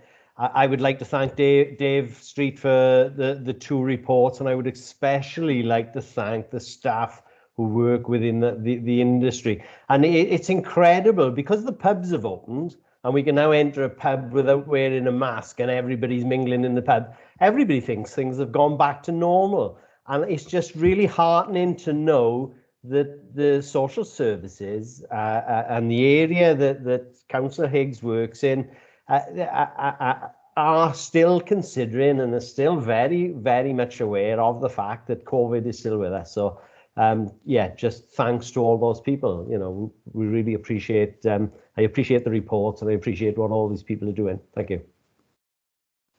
Thank you, Councillor Morgan. Are there any other comments? There doesn't appear to be any other comments, so I will take us to Mr. Tranter for the vote, please. Thank you, Madam Mayor. Again, members, the poll is in front of you to vote on whether or not you accept the annual report of the Director of Social Services. We're voting quite quickly tonight, so I'm going to give you 60 seconds this time, if I may, and yeah, I'll come back with the results of the vote when it's done. Thank you. Is that instead of a minute? No, we have been giving you 90 seconds, Colin, but we've been so efficient tonight. Apologies, I thought I heard 60 earlier on. Yeah, sorry.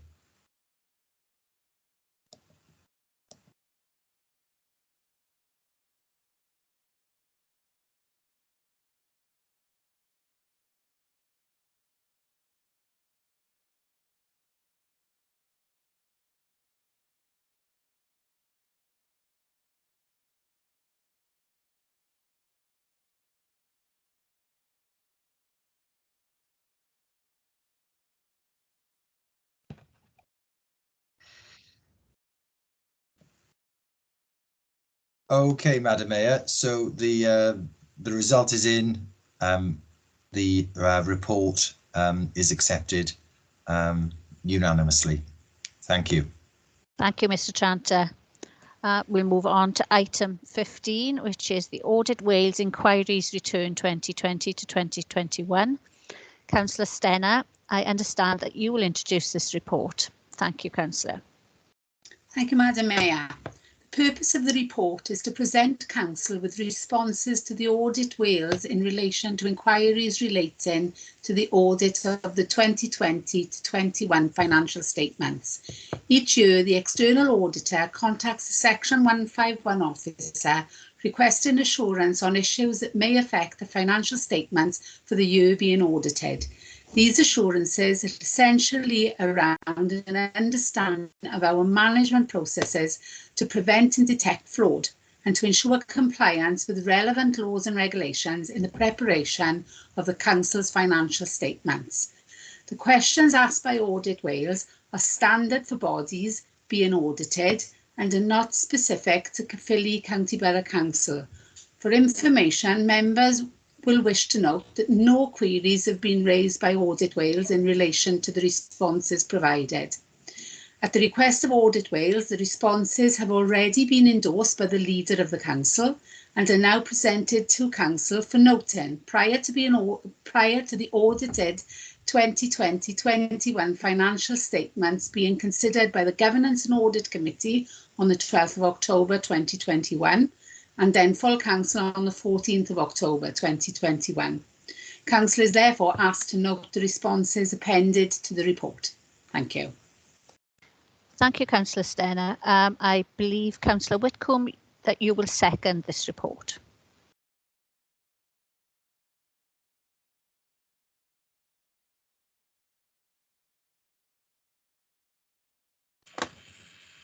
Sorry, Madam Mayor, been having connection. I just had a few connection problems. Yes, I'm more than happy to second the report. Thank you very much, Councillor Whitcomb. Having been moved and seconded, the debate is in order. Members, if you have any comments, please indicate now using the hands up button. Please turn your camera and microphone on when called and lower your hand again by clicking on the hands up button when you have finished making your representations. Thank you, members. Councillor Mann, please. Thank you, Mayor. I'm referring to page 85. It may be my lack of recollection, but I don't recall seeing mention earlier of the £11,743 fine that we've incurred as a result of an issue in the school. I wonder if the Cabinet member could shed any more light on that, please. Thank you, Councillor Mann. Councillor Stenner, can you answer that one for us, please? Let me just find the page on the report a moment. Page 85, Lynette. It's one of the landscape pages.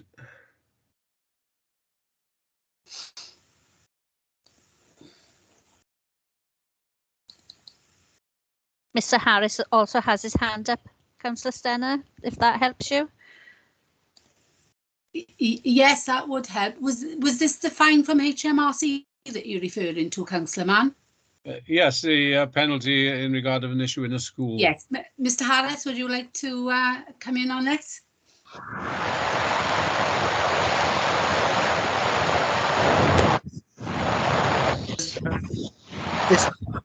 You've got a flood of your state.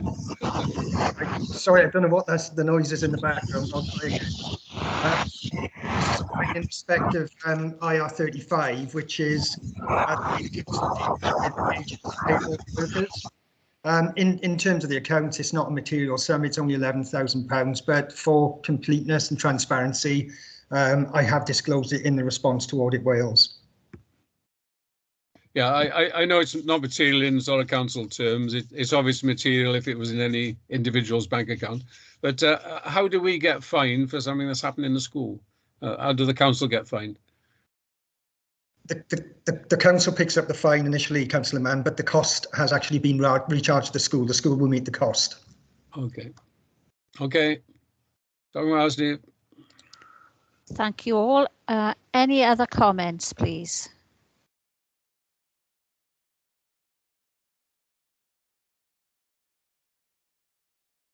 There doesn't appear to be any other hands raised. So, Mr. Tranter, can you please take us to the vote? Thank you.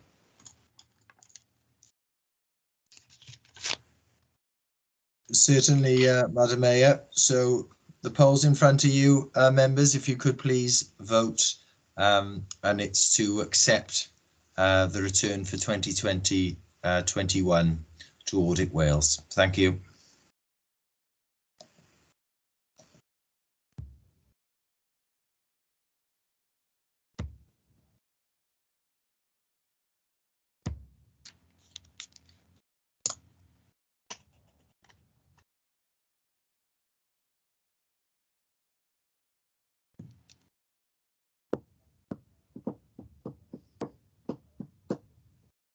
Challenges that directors face in getting in British films made.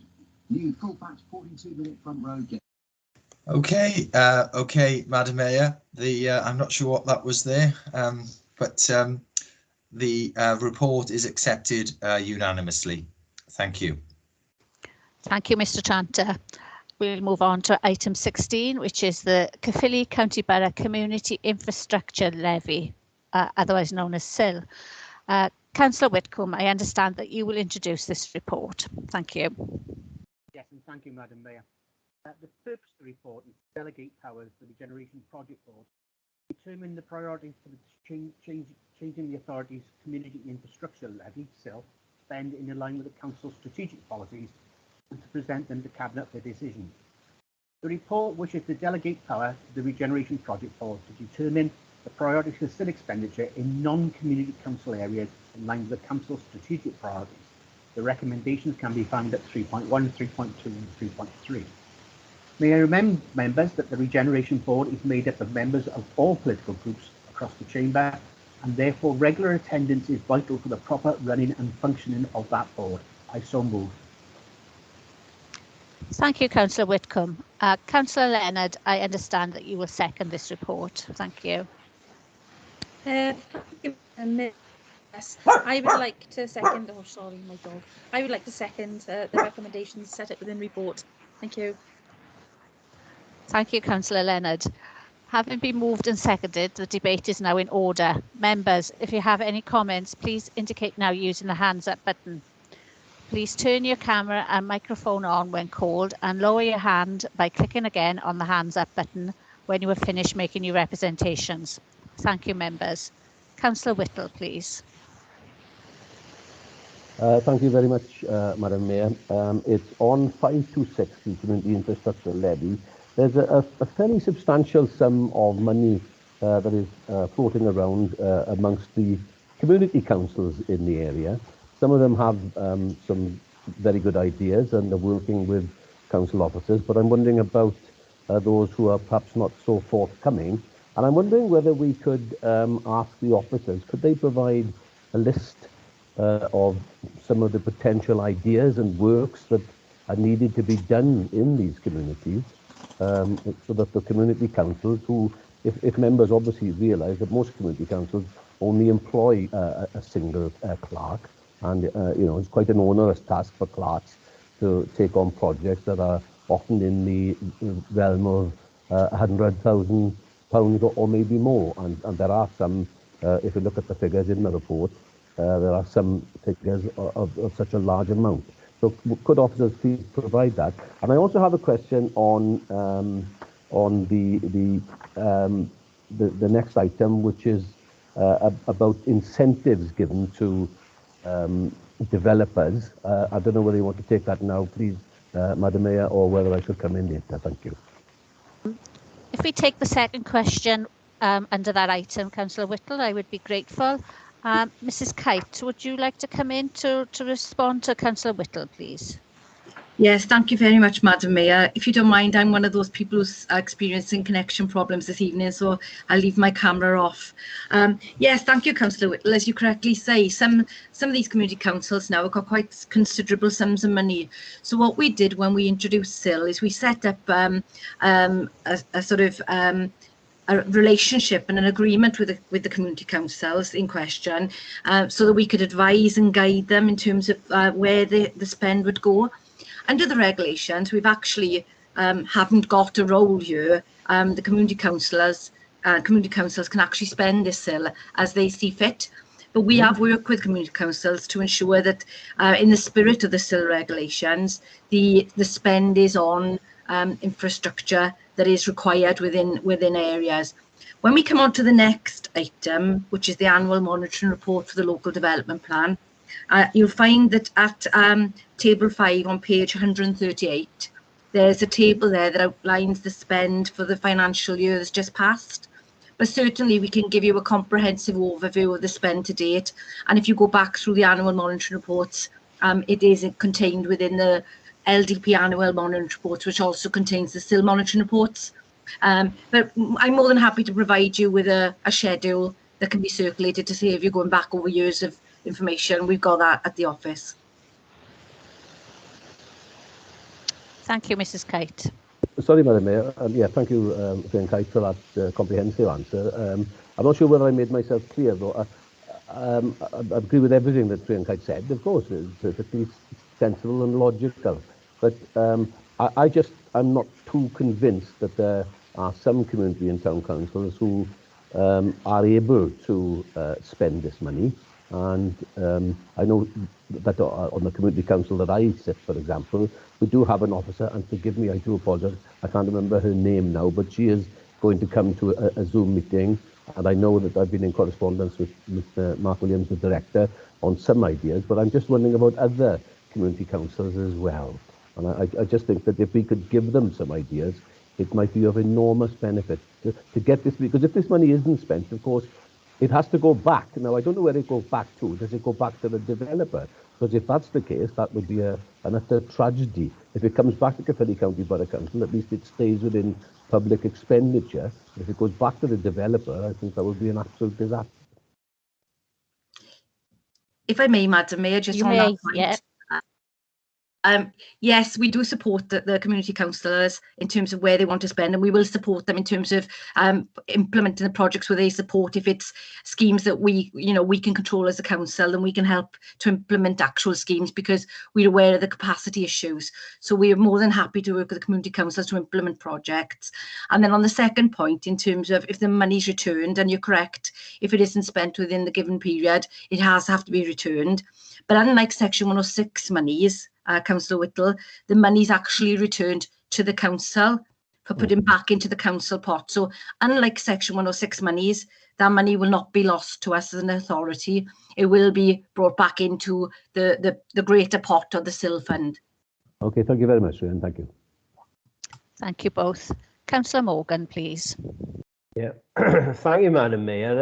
As a previous chair of the Regeneration Project Board, I certainly endorse this report, and I just wonder if the officers, if perhaps Ryan Kai could reiterate the amount of money that has been spent by the Regeneration Project Board and how much money it has leveraged in to the borough by using that money. Because from memory, I seem to understand it was quite a significant amount of leverage. Thank you, Madam Mayor. Thank you, Councillor Morgan. Mrs. Kite, please. Yes, thank you, Councillor Morgan. I mean, the previous report that we outlined, I haven't got the figures in front of me right now, but it was in the order of, for the 1.5 original amount of money that we put into the board and we spent, we leveraged in what we anticipate to be in the region of 97 million. Since we did those figures, obviously the Regen Board has been fortunate enough to get some more funding, and I can give an update on that up-to-date leverage figure by email if that's required. Yes, please, if we could. Thank you both. Any other comments, please? Councillor Mann, please. Thank you, Mayor. One of the issues with this Regen Board, and I believe it was going to be addressed, but as we know, the Chief Executive is now away.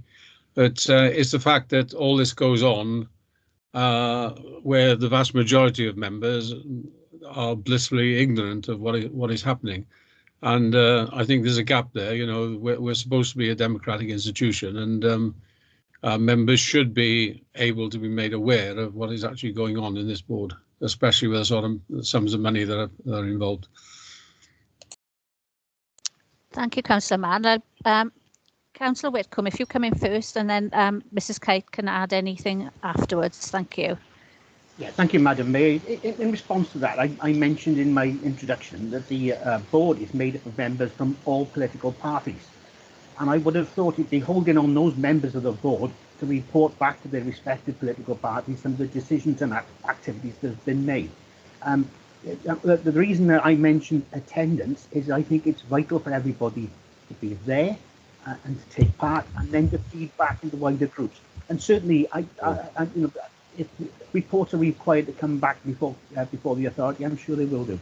Thank you, Madam Mayor. So, Mayor, could I come in again? And so, are you happy, Councillor Wickham, that our member feeds back to the rest of our group what is going on? I wouldn't know that, would I? Well, you just suggested this should happen. I would suggest that it would be good practice for individual councillors who sit on the Regeneration Board. Is it good practice? Is it good practice when the member has been told not to do that? Madam Mayor, can I come in, please, just to clarify the position? I'm muted, sorry. Yes, Mrs. Kite. I'm sure Councillor Gough would actually confirm that. I'm not sure if he's still in the meeting or not. If I could just clarify the position, if I may. The Regeneration Board doesn't have decision-making powers. It only has the ability to recommend. So every decision that hasn't been delegated to the Regen Board is actually then taken through Cabinet. So all the decisions that we take are reported regularly to Cabinet for decision. So the Regen Board hasn't got decision-making powers for large amounts of spend. As you'll note from this report, we are suggesting that we are given delegated powers for schemes under £20,000, and we have got delegated powers for tri-grant approval, which are Welsh Government schemes, for under £50,000. But all the other schemes come before Cabinet for decision, and so they are transparent and available for everyone to see and are reported regularly. Thank you, Madam Mayor. There appears to be a contradiction there. On the one hand, the Regen Board is confidential, but the decisions are coming through the Cabinet. If I may, Madam Mayor. Yes. As I say, most of the proposals that go through Regen Board are routinely reported in full to the Regen Board, except for those that are considered to be sensitive or confidential, they're still reported to Cabinet, but they may be marked as confidential. So they still all go through Cabinet, but some, if they got commercial sensitivity, will be marked as confidential items. But they are still available to members, aren't they? Madam Mayor, as a point of order, is it incumbent upon Councillor Mann to have conversations, or does he have to put up his hand in the usual manner and await to be called in? Because as it happens at the moment, he seems to have free rein to speak whenever he feels. My hand is up. Yes, his hand is up, Councillor Morgan, and I'm trying to clarify what's happening. That's all. If you make it brief, if you can sort of like sum it up, then Councillor Mann. And thank you, Mayor, for your tolerance. I'll leave it at that. I think my colleague wants to get in anyway. Thank you. Yes, Councillor Goff, please. Thank you, Madam Mayor. It is difficult, and I'm sure Rhian will confirm, and she did touch on it there. A lot of the stuff that is discussed in our regeneration board is the grant funding or funding of projects. It's about obtaining property and all sorts of issues. And I did raise this with the chief executive, because when the city deal come online, I said it was important at that time for all members to be informed of what's going on so they would buy into the process. And back in May of this year, I was told in a regeneration board, and I'm sure Rhian Kite will confirm this, that the chief exec was going to come to a subsequent meeting and set out the way that the regeneration board would operate in future, which did include dissemination of information to all members, including backbench councillors. That hasn't happened for various reasons, but I've been assured that there's a metamorphosis going on, that the board is changing, and that the issue of dissemination of information to political groups will be included in that restructure. Thank you, Councillor Goff. I think I bring the leader in at this point. Thank you. Yeah, thank you, Chair. Thank you for that. And thank you, Councillor Goff. You're absolutely right. That was due to come through the process in terms of looking at the regen board and providing, you know, with because it needs evolution. I think that's what's clear from this conversation tonight. So I just want to confirm really what you've already just said. That is something that is in the process of happening, but as you know, it has been somewhat delayed. But watch this space. Thank you. Thank you. Mr. Mark S. Williams, you've got your hand raised. Yeah, thank you, Madam Mayor. The leader has actually just covered what I was going to say. Obviously, Christina's absence has hindered this coming forward. It was due to come forward now. It is something that Richard Edmonds and myself will be working on over the coming couple of months. So a report will be coming forward in terms of changing the governance of the Regen Board and how it links with the Team Caerphilly Transformation Board. Thank you, Madam Mayor. Thank you very much, Mr. Williams. Are there any other comments? Okay, there are not any further hands raised, so I'll hand over to Mr. Tranter for the vote. Thank you. Madam Mayor, can you hear me? This is Councillor Havard. I can hear you, Councillor Havard. Sorry to come in this way. I'm craving your indulgence again. I haven't been able to vote on any issues tonight. I see it's all gone through unanimously, and I haven't disagreed with anything. For Mr. Tranter to know that, but I'm stuck with my screen is stuck with the vote on the freedom of the borough Olympic medalists. I can't get rid of that, and nothing else is coming up. It's been a wholly unsatisfactory meeting for me because the technical difficulties I've had are really bad. I'll get on to IT in the morning to see if we can sort it. Normally, this goes very well, but tonight it's been a nightmare. I've got to be honest, we've had a lot of technical difficulties this evening, and at the end of this vote, perhaps Mr. Tranter can ask you for your verbal vote. Councillor Whittle. Sorry, who was that? It was Councillor Cushing, Lady Mayor. I was only responding to Councillor about the forms that's stuck on his screen. Can you have a look if there's an X in the top right-hand corner of the forms? If he clicks on that, it should shut it down. Okay. I'm afraid I've clicked on everything available. Nothing has happened. It seems to be, my screen seems to be frozen. It's taken me ages to unmute myself. I'm unmuted now at the moment. I don't know how that came about. It seems to be, I haven't been able to control anything myself from this end. As it's saying, flying on a wing and a prayer. Thank you, councillors. Try leaving and coming back in. Yeah, that's another alternative. Thank you. Councillor Whittle, please. Thank you, Madam Mayor. If you recall, when I asked my first question, I did say I wanted to raise an item on the conclusion and recommendations, which are on agenda item 17, because the next item would be agenda 18, which is the freedom of the borough. And you did say that I could take the next question later. It's a very quick question. Councillor Whittle, we're still on item 16, unless I've got it wrong. And I was going to come back to you on item 17. It just flashed on my screen, item 17, sorry. Okay. All right. Thank you. So, Mr. Chanter, would you like to take us to the vote now? Thank you.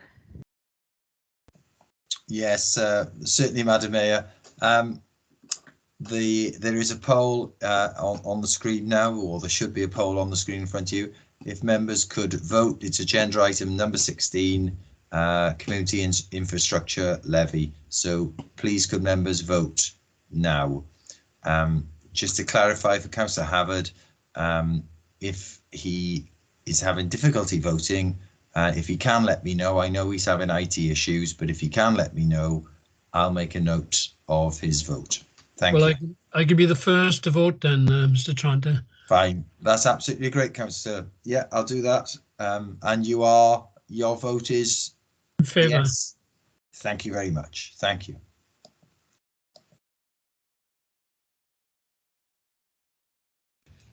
No, I'm not able to vote either. Okay, Councillor Gale, how would you like to vote? For. For. Okay, that will be noted. Thank you very much.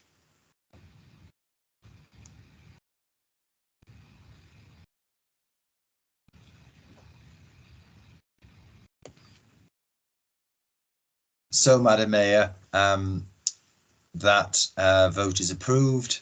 54, no one against, 2 abstentions, and 2 members have voted verbally. Thank you. Thank you, Mr. Tranter. We'll now move on to item 17, which is the Caerphilly County Borough Local Development Plan up to 2021 Annual Monitoring Report 2021. Councillor Whitcomb, I understand that you will introduce this report. Thank you. Councillor Whitcomb, you're on mute. Sorry.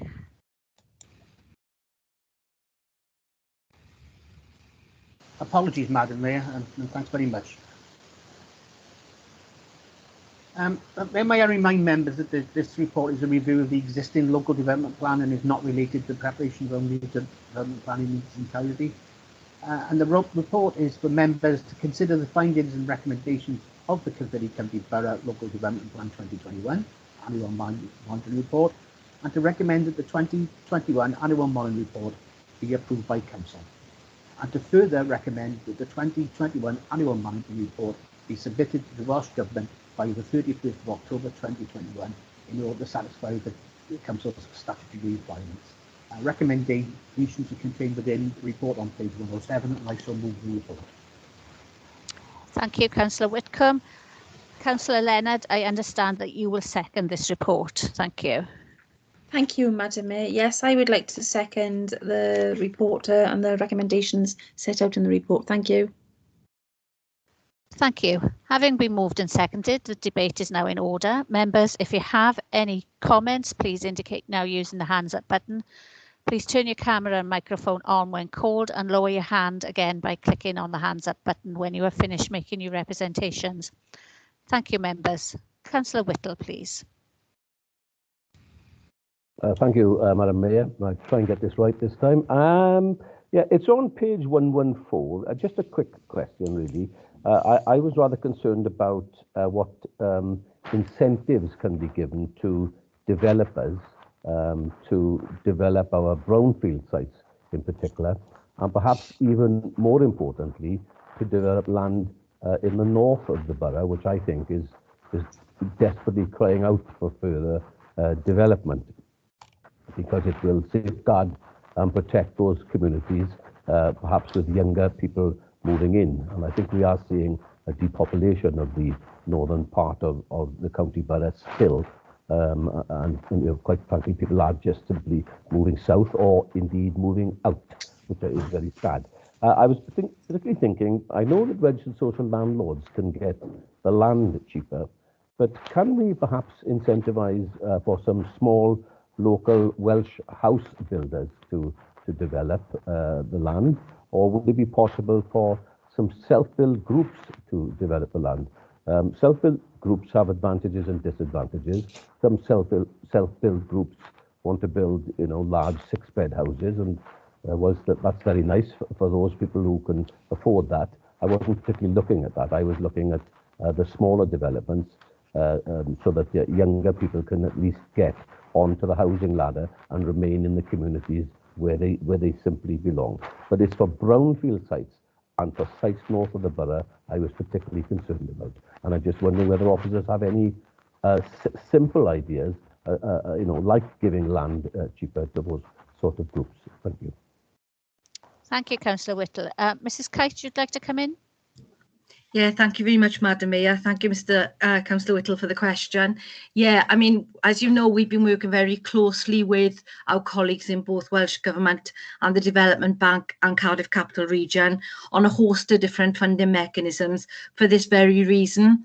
I think it's long recognised that in the South Wales valleys, we have got areas which are struggling with viability for a number of reasons.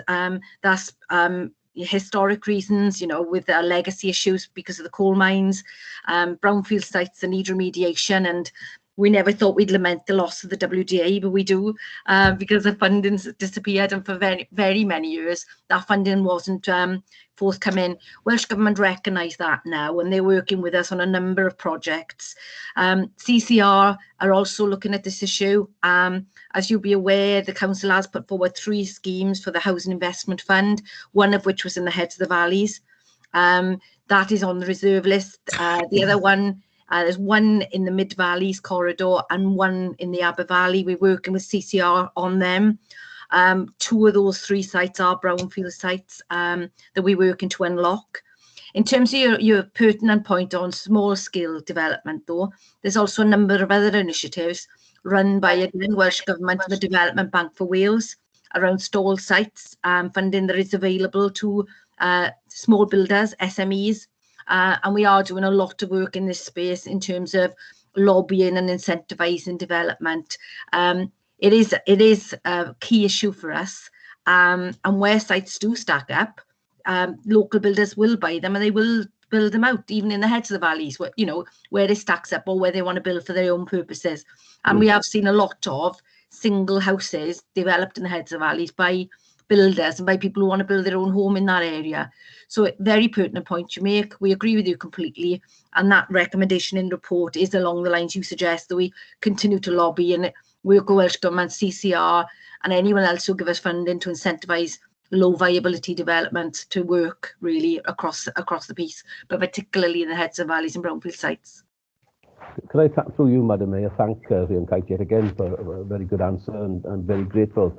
I think the innovative funding models that she's already spoken about are extremely important. But I'm wondering whether any idea has been given to perhaps working closely with Scottish Government or Northern Irish Government, if it's still going, and perhaps parts of the north of England and the southwest of England, which are similar areas to us here in Wales, who are simply struggling to attract people to certain areas. It's ironic that I think our housing market in parts of Wales is people are gazumping, and you put a house up in Caerphilly, and my next door neighbour sold a house recently. They were queuing outside to buy it, but that's in the south of the valley. But I'm hearing tales in Caerphilly town of similar queues, and certainly in parts of our fishing villages and rural hamlets where people are abandoning the cities and want to live here now in Wales. But of course, locals can't afford it. But we need to attract them to the northern part of the borough. And I'm wondering whether we could learn from other areas. Has any thought been given to that, please? Mrs. Kite, please. Thank you very much, Councillor Whittle. Just to be advised that we are working very closely with councils from across the UK through our partnerships through the Industrial Alliance. And this is an agenda item on the meetings that we attend, because this issue, as you correctly say, is also being felt in other northern regions, Scottish regions, you know, where they've got similar issues of deprivation and industrial legacy. So we certainly are working with colleagues across the UK. We meet regularly on items, and this is a standing item on the agenda for viability gap funding for both housing and industrial land. And in terms of development, and we are actively lobbying the UK government to look at this issue under the Shared Prosperity Fund as well. So yes, we are looking at this. This is an issue right across the UK in more deprived areas and industrial former coal mined areas. And we are alive to that. So we are looking at those examples where best practice might help us take sites forward. Okay, thank you again for you, Madam Mayor. Thank you, and Kate, for excellent answer. Thank you very much. Thank you both. Are there any further comments on this report? No, there doesn't appear to be. So, Mr. Tranter, can you please take us to the vote, please? Yes, thank you, Madam Mayor. Again, members, the poll is in front of you. It's agenda item number 17, local development plan. Can you please vote? Once again, any members having difficulties, please let me know.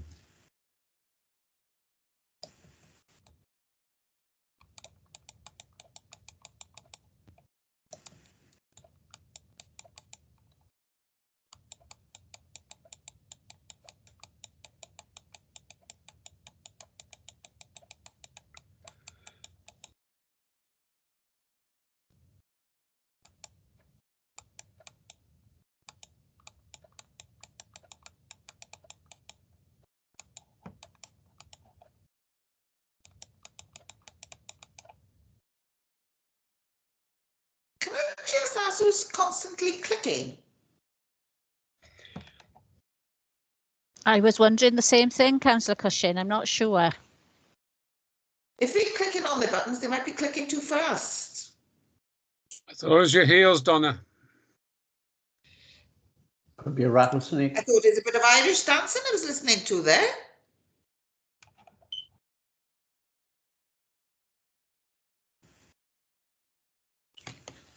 Okay, Madam Mayor, the phantom clicker aside, the vote is unanimous, 47 votes, unanimous. And Councillor Havard, are you having trouble on this one? I think it was a clog dancer. There we are. Thank you, Madam Mayor. Thank you, Mr. Tranter. Moving on to item 18, which is the freedom of the borough for our Olympic medalists. Leader, I understand that you will introduce this report. Thank you. Yeah, thank you, Mayor. Thank you very much. Cabinet was delighted to unanimously support a recommendation to Council to award the freedom of the borough to our two Laurens for their outstanding sporting achievements. Members will be fully aware of the pair successes at the Tokyo Olympics, where they were both medalists, gold for Lauren Price and silver for Lauren Williams. In recognition of these amazing achievements, Council is asked to award the Freeman of the County Borough to both athletes. If Council is supportive, a formal ceremony will be held in near future to confirm the honour and to allow members to celebrate this remarkable sporting success. Thanks, Mayor. Thank you. Councillor Kirby, I understand that you will second this. Yes, thank you, Mayor. As a councillor for Pontland-Fryth, I'm very pleased to second the motion to award the Freedom of Caerphilly County Borough to Pontland-Fryth's own Lauren Williams and to Ystrad Mynach's Lauren Price. Thank you. Thank you. Having been moved and seconded, the debate is now in order. Members, if you have any comments, please indicate now using the hands up button. Please turn your camera and microphone on when called and lower your hand by clicking again on the hands up button when you have finished making your representations. Thank you, members. Councillor Mann, please. Thank you, Mayor. As someone who suggested this in the first place, obviously I'm very happy to support the report and the recommendation. I won't keep you any longer. Thank you. Councillor James, please.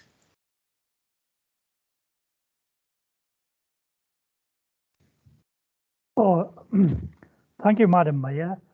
Just a thought, really. We do have another gold medalist from Ystrad, a Paralympian, Ollie Arnold. She grew up here from 8 years of age until she went to Loughborough University. She won a gold medals when she was living in Ystrad. Would we feel it fitting to do the same for this young lady, as she has 2 gold medals and a bronze medal? Thank you. Thank you. Lida, do you want to come in at that point? No? Okay, I'll come back to you. There was another hand raised. Where's it gone? Councillor Etheridge, I thought I'd seen a hand. Would you like to come in, please? Yeah, it was obviously I agree that they should be awarded, but my point was very similar to Martin's. Martin have already raised it, and I think we need to do that justification as well. Thank you. Thank you. Are there any other comments, please? Yes, please, Madam Mayor. Yes, Councillor James. Don't like to go on about it, but we do have another gold medalist as well, who was from Risca, but she lived a lot in Maesy Cwmer. She was a swimmer, and that was in the 2012 Paralympics. She was one of the commentators now.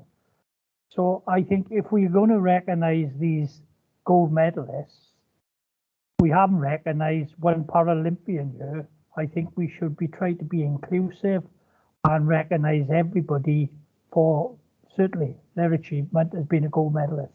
Thank you. Thank you. Councillor Kirby, please. Thank you, Mayor. I recognise what Councillor James is saying, and he's making very valid points. This evening, we're talking about Lauren Williams and Lauren Price. Let's decide on that, and hopefully Councillor James can put forward proposals for further nominations in the future. Thank you. Thank you, Councillor. Councillor Leonard, please. Hi, thank you, Madam Mayor. I would just like to offer my congratulations to Lauren Williams and Lauren Price. What a fantastic achievement, and just thank you so much for representing us in the Olympics. You must have worked extremely hard, and we can't thank you enough, and you must be so proud. We are all so proud of you. Thank you very much indeed. Thank you, Councillor Leonard. Are there any other comments?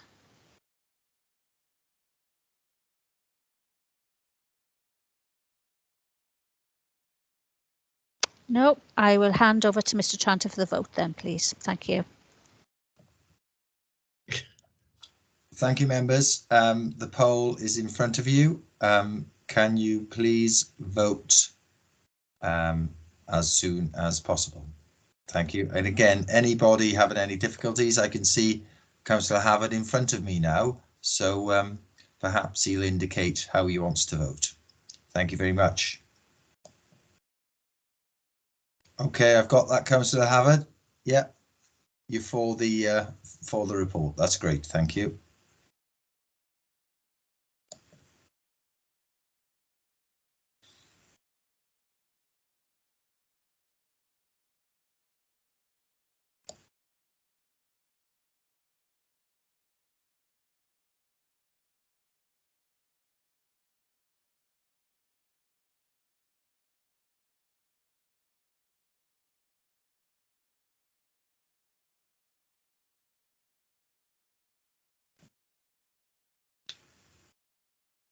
Okay, Madam Mayor, perhaps unsurprisingly, that's unanimously approved by Council. Thank you. Thank you very much, Mr. Chanter. And moving on to our final item, item 19, it's to note the following report, which was considered as an urgent item by Cabinet, the Montclair Avenue Stream Works funding bid. Members, it is a requirement of the Constitution that any urgent item presented to Cabinet must be reported for noting to Council. The report and the reasons for urgency and the decision of the Cabinet in noting are in the covering report. So noted. Thank you. We've now reached the conclusion of the meeting, which is remarkably 5 minutes before I was told I had to take a vote on suspending standing orders, which is good because that would have been my first time tonight. So I would like to thank everyone for attending this evening's meeting of Council. I now declare the meeting closed and you may hang up. Thank you and good night. Thank you, Mayor. Well chaired. Well done, Yeah, Mayor. Thank well you. done, well done. Thank you. Fantastic, as per. Thank you, Mayor. Thank you, Mayor. Good evening, members. Good night, everyone. Speak to you later, Philippa. All the best, everybody. And have a good weekend.